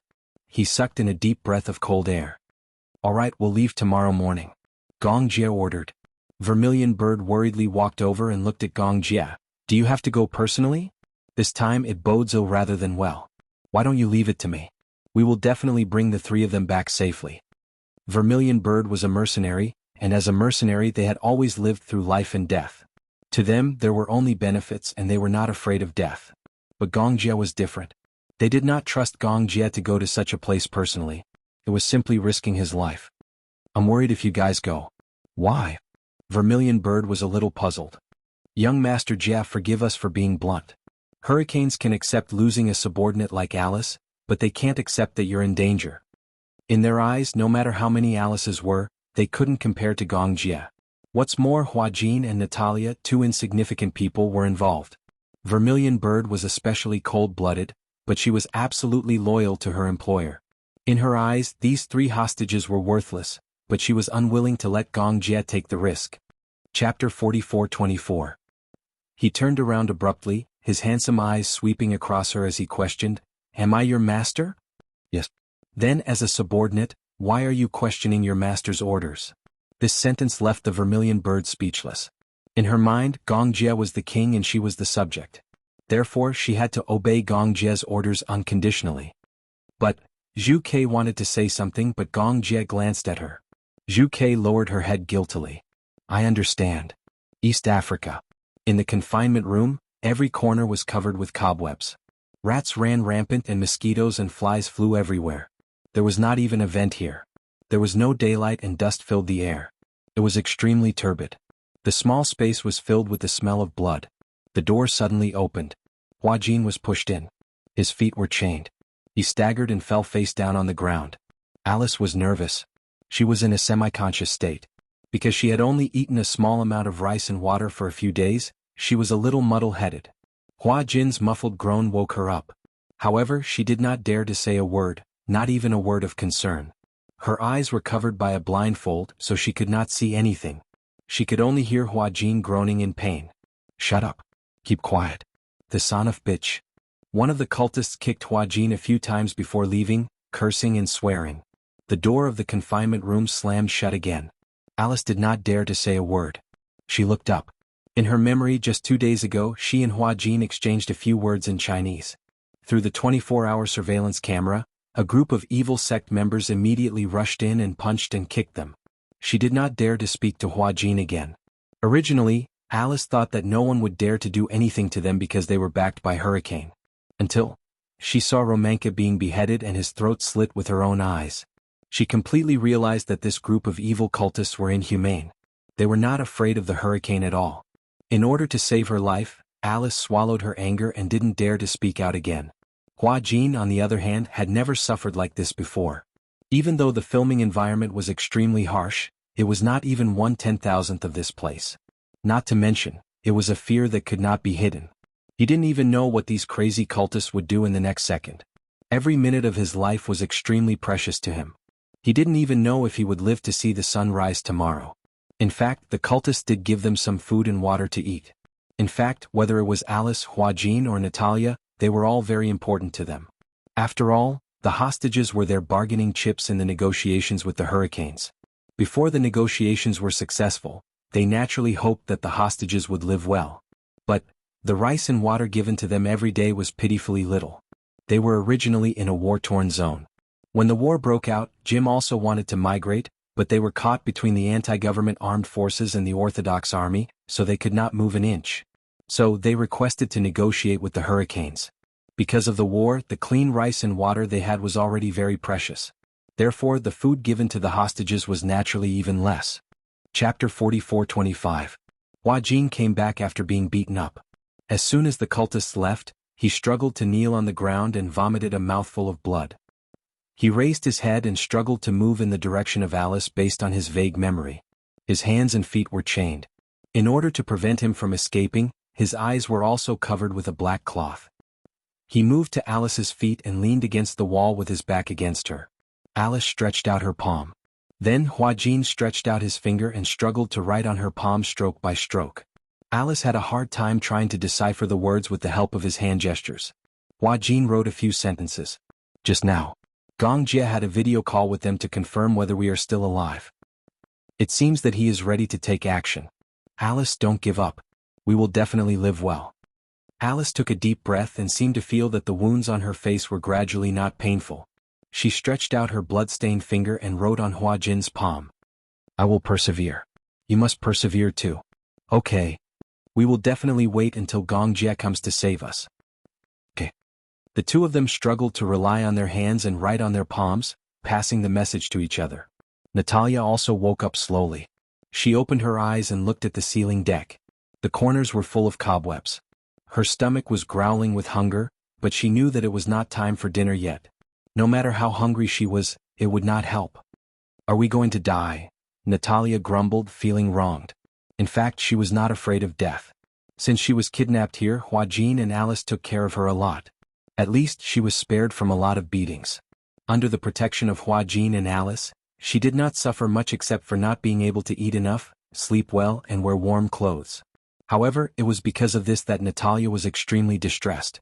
Although she was still young, she knew very well how much Hua Jin and Alice had suffered for her. Because of frustration and guilt, she could not hold on any longer. If she could, she would rather bear the pain for Hua Jin and Alice. It was time to deliver food. Hua Jin and Alice had already figured out that there were guards around the confinement room. However, this group of guards was usually on duty for 12 hours. Moreover, after 12 hours they would be replaced. However, Hua Jin and Alice's judgment of time had been completely blurred after being in the dark for many years. Just now, Hua Jin's had to head from the confinement room to another room, because he had no idea what time it was. But he vaguely guessed that it should be time for the shift. At the same time, this also meant that this was the 4th day since they arrived. The 4th day, Hua Jin let out a silent sigh. "Hua Jin," Alice lowered her voice and called him in a voice that was almost inaudible. Hua Jin turned his head and met her eyes. The window was nailed with wooden boards, but the morning light outside the window shone in through the gaps. With the weak light, Hua Jin saw that Alice's eyes were filled with worry. "Do you feel scared?" After all, it was not the first time Alice had encountered something like this. But for Hua Jin, it was the first time in his life that he had been kidnapped. "Scared? Of course I'm scared." Chapter 44:26. Hua Jin was also a layman. He was not a saint, so he did not care about death. He was also afraid of death. He was even more afraid of such an inhumane death. When he closed his eyes, Romanka's tragic death still appeared in front of his eyes. Just thinking about that miserable scene made him want to vomit, as if there were countless things in his stomach churning. He was stunned and swallowed the things that had originally surged up his throat. He did not eat much to begin with. If he vomited some more, his body would not be able to hold on for much longer. Natalia finally could not take it anymore. She suddenly said, "Don't give me food anymore, okay?" Alice and Hua Jin looked at her in surprise. Natalia said, "I know that you have always wanted to protect me. Moreover, although you don't say it and always hide it, I have always known that you have secretly given me your food. Actually, there is no need. I don't need to eat so much. If you eat so little, you will definitely collapse." "Natalia," Alice smiled and said, "we are fine. Don't worry, I don't want to live alone." Natalia finally cried out in despair. After coming here for so long, she had been so strong that she had not shed a single tear. However, when she woke up and saw Hua Jin covered in injuries again, and thought about how Hua Jin had been beaten up in order to protect her, she could not take it anymore. Her emotions broke down and she completely broke down. "I want to live with you. If anything happens to you, I won't be able to live either." Natalia clenched her fists tightly and was so sad that she cried. "Don't give me food anymore. I can hold on. Let's live together, okay?" Hua Jin looked at Alice and was extremely touched by Natalia's words. Gratified. His Natalia was actually so gentle. In such a desperate situation, not every child could be so calm, indifferent to life and death, and even think about others. "Don't worry," Alice said, "we will definitely be able to wait until Gong Jie comes to save us." "Yes." At the mention of Gong Jie, Natalia's eyes lit up with hope. "He will definitely come and save us. We can't just give up like this. Don't be so dejected." "Yes." Reporting young Master Jie. "Everything has been prepared. When do we set off?"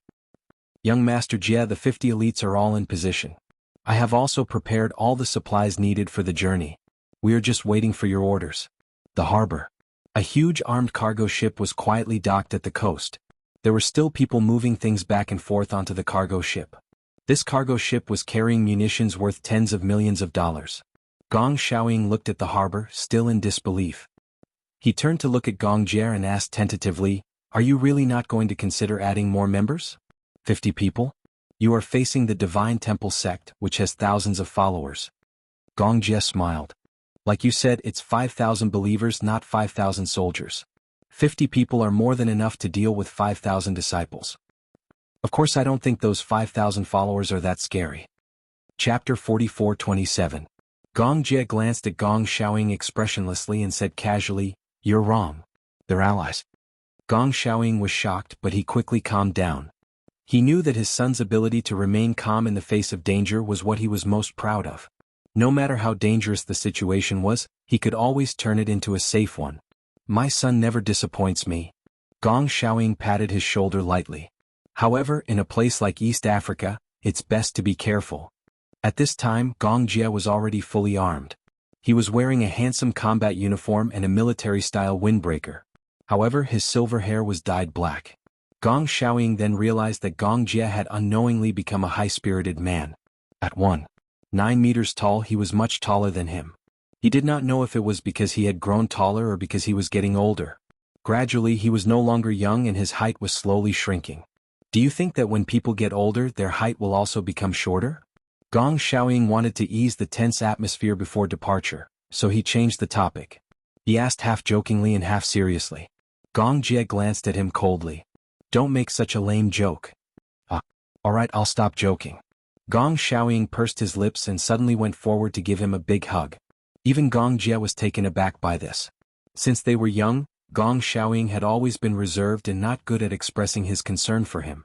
This was the first time that Gong Xiaoying, as a father, had taken the initiative to hug him.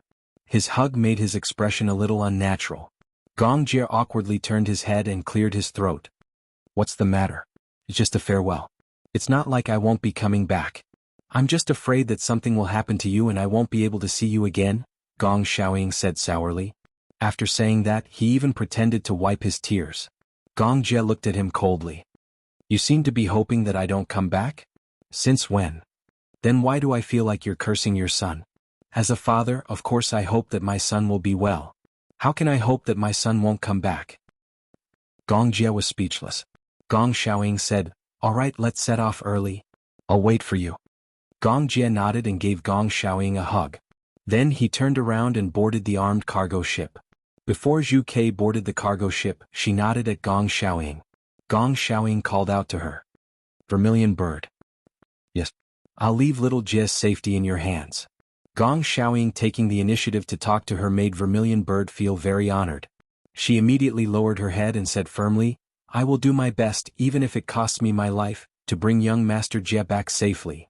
It was a 12-hour flight from Dark Wind Island, through the Strait of Malacca, across the Atlantic Ocean and from East Africa. However, this was already the shortest and fastest journey. There was a port in East Africa that was still well protected. However, because of the war, several airports in East Africa had been severely damaged, and all flights to other parts of the world had been suspended. The airports were in a state of stagnation and were completely paralyzed. Many countries were evacuating their nationals through the only port, Sofia Port. Chapter 44:28. Hurricane also had troops stationed in East Africa. At that time, when the ship docked at the port, the troops stationed in East Africa would come to pick them up. The voyage at sea was extremely boring, and they had to deal with the harsh sailing environment. On the day of departure, they encountered a storm. At night, the sea breeze was very strong and the waves hit the cargo ship. Even the experienced Gong Jie could not sleep well at night. When he slept on the bed, he felt dizzy as if he was lying on the top of the waves. He wanted to vomit, but because he did not eat anything, he could not vomit at all. All communication relied on the satellite phone. On the ship, they could not eat anything too greasy. Other than nutritious cans, pure water, and all kinds of fruits, meat was basically eliminated. Gong Jie could not sleep, so he came to the deck early, chewing on a nutrition bar, and looked at the sunrise on the horizon with a calm expression. Did you not sleep at all last night? Zhu Ke's voice came from behind. Gong Jie turned around and glanced at her. Why are you not asleep? It's my turn to be on duty tonight. Zhu Ke strode over. Immediately. I'm going to rest for a while. If I don't rest well, how can I deal with the next battle? As a mercenary, Zhu Ke had a very powerful ability. That was, no matter when, where, what happened, whether sitting, lying, kneeling, or lying down, as long as she closed her eyes and wanted to sleep, she could quickly fall asleep in 10 seconds without being affected by the environment. This was not considered powerful. What was really powerful was that even when she was asleep, she could control when she woke up. She remembered that once, when she was carrying out an operation in the wild, she was lying on the battlefield, surrounded by corpses. The place where she lay was full of stinking blood. But when she closed her eyes, she quickly fell asleep. The rain of bullets and cannon fire did not wake her up. Under the cover of the trenches, she slept very peacefully. At night, the war subsided and she had enough sleep. When she woke up, she snuck into the enemy's base with her own strength and killed the exhausted enemy one by one. Zhu Ke was absolutely an outstanding mercenary. For her, as long as the target was chosen by her employer, to her, killing was no different from stepping on an ant. Sometimes, Gong Jie was envious of her good quality of sleep. Gong Jie bit on the nutrition bar and suddenly asked curiously, How did you do it? What? Sleeping when you want to. This is also a kind of ability. Sometimes Gong Jie would have insomnia. Sometimes he would dream of many people.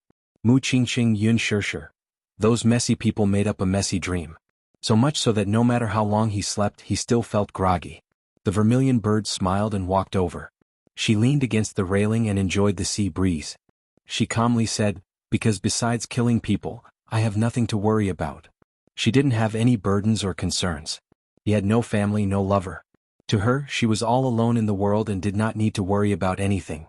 At the same time, feelings were a huge taboo for her. Whenever she touched it, it would become a burden to her. Therefore, even though he was almost 27 years old, he was still alone. Won't you feel lonely? Gong Jie smiled. Your life is made up of smelly things. Money, blood. Would such a person really not feel lonely? Chapter 44:29. Vermilion Bird disagreed. I've been alone since I was born and I'll be alone until I die. She came alone and she left alone. Not a sound was heard. Gong Jie looked at her quietly and suddenly said, being a mercenary is not a long-term plan, and it's not a lifelong business. People will eventually grow old. When you're old, you won't have the strength to hold a gun or fight anymore. What will you do? Retire. Vermilion Bird said, I've already thought about it. When I'm 35 I'll retire.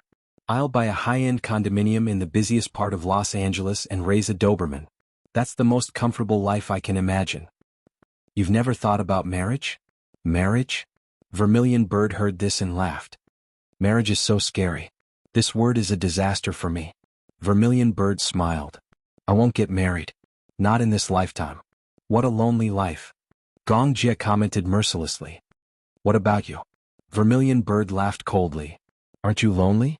Young Master Jie, you're almost 30. When are you going to get married and have children?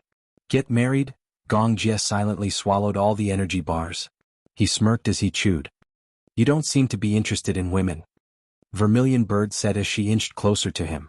Logically speaking, when a man stands in front of me, his breathing rate will quicken, his face temperature will rise, and his breathing will become hurried. But you don't seem to be moved? Vermilion Bird was a very beautiful woman.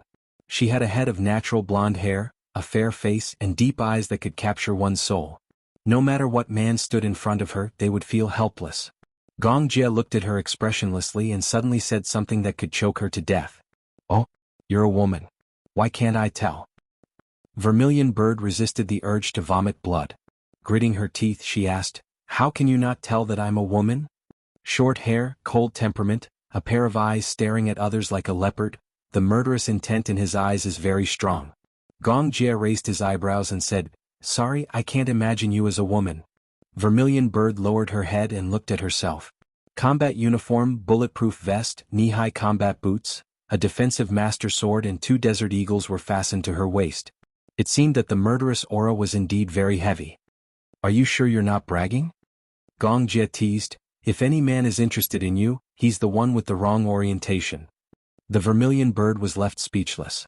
She flicked her fringe and said coldly, Forget it. We're talking the same language. With that, she turned around and continued her patrol. Gong Jie couldn't help but laugh. It seemed that his poisonous tongue had hurt her. Gong Jie turned around and leaned against the railing, recalling Zhu Kei's words. You don't seem to be interested in women. Gong Jie didn't notice it before. But it was true. It wasn't that women had never appeared around him. But he didn't seem to be interested in women of all shapes and sizes. But he wasn't interested in men either. Chapter 44:30. In the afternoon of the next day, the cargo ship had arrived at its destination. The ship gradually approached the port. Gong Jie left a few dozen men on the ship to guard the armaments. He brought Vermilion Bird and a few elites down the ship. Gong Jie and his men were in disguise. They wore a robe and a hat, but as soon as they got off the ship, he vaguely sensed that there were countless pairs of eyes staring at him and sizing him up. He didn't know if these people were from the sacred shrine.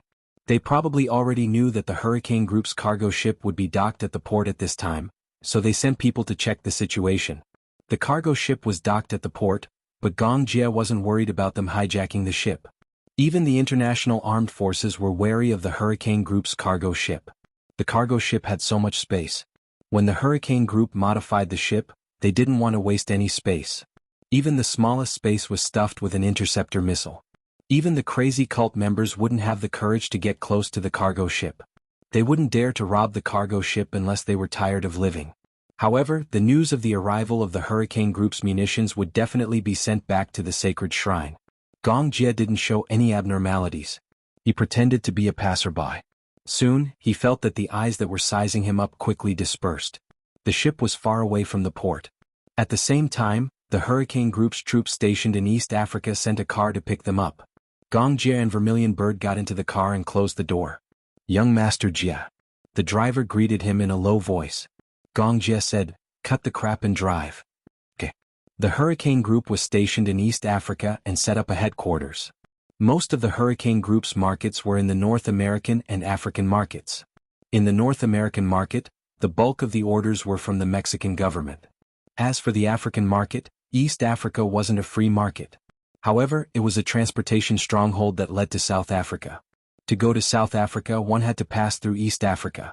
Hence, the Hurricane Group had already set up an absolutely mature freight route in East Africa. At the same time, in order to dispatch goods, Hurricane set up a command center in East Africa and stationed many relay stations. Most of the munitions relied on airplanes and waterways. Goods were transported to the target port by waterways, then unloaded from the port and transported to the target by container trucks. These stations were used to resupply these trains. In addition to the necessary gasoline, there were also food and military supplies. At the same time, these stations were also responsible for collecting intelligence and relaying intelligence. Before they left, Gong Jie had sent the coordinates of Hua Jin's location to these relay stations in Morse code. The relay station was responsible for collecting information and accurately locating Hua Jin's location. Gong Jie's idea was very simple.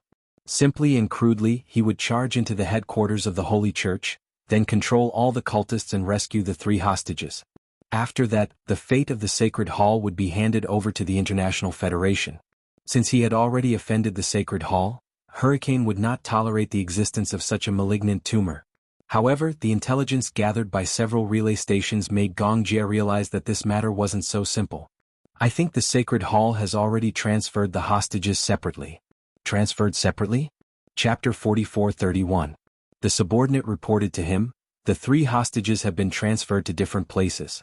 In other words, Gong Jie followed his words, once one of the hostages is rescued, the Sacred Hall will get the news and the other 2 will lose their lives. Yes. Gong Jie frowned and tapped his fingers on the table. He hesitated. Red Sparrow said, "Is it difficult? Locate the 3 hostages and rescue them in batches. We brought 50 elites and divided them into 3 teams to infiltrate the Sacred Hall's secret hideout and catch them all in one fell swoop."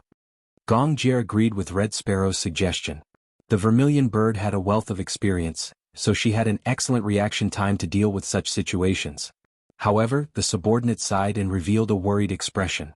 "Officer Red Sparrow, it's not that we haven't thought of your idea. However, after being stationed in East Africa for so long, we've dealt with the Sacred Hall many times. They're definitely not as simple as you think. You may not be familiar with their behavior, but we're very familiar with it. Living in East Africa, what the civilians are most afraid of is not the government army or the anti-government army, but the Sacred Hall and the Gita-man terrorist organization. Their methods are extremely cruel and inhumane. It's not something we can imagine. I think that once the Sacred Hall's people know that the Hurricane's cargo ship is docked, they'll tie a special device to the hostages to prevent the Hurricane's mercenaries from rescuing the hostages." Gong Jie's expression turned solemn at once. "What special device?" "There'll be an explosive device on the handcuffs of the hostages. These devices are connected to a network. In other words, the handcuffs of the 3 hostages are connected. Once one of the handcuffs breaks or the lock is unlocked, the handcuffs of the other 2 hostages will explode. At that time, the other 2 hostages will be blown into a pile of flesh and blood. We have a few subordinates who were taken hostage by the Sacred Hall. We tried to rescue them, but the handcuffs were unlocked and the other 3 hostages were blown into a pile of flesh and blood." Even though it was a plain narration, one could still imagine how frightening that scene was. Red Sparrow listened but didn't say anything. She was already used to such scenes. A mother-child linkage device? Red Sparrow immediately thought of the name of the device. "I remember seeing this device when I was on a mission. In fact, it's not a high-tech method. It's a very simple principle. The 3 handcuffs have an explosive point and a linkage device. If one of the devices is opened, then the other 2 devices will automatically switch to the explosive point and cause an explosion. How do we solve it?" Gong Jie suggested, "If you're not in a hurry to remove the handcuffs, why don't we rescue the 3 hostages first and find a way to access the device after we return to Hurricane City?" Hearing this, the Vermilion Bird fell into silence. She turned around, crossed her arms and said solemnly, "So far, I've never seen this kind of explosive device that can be neutralized." "What do you mean?"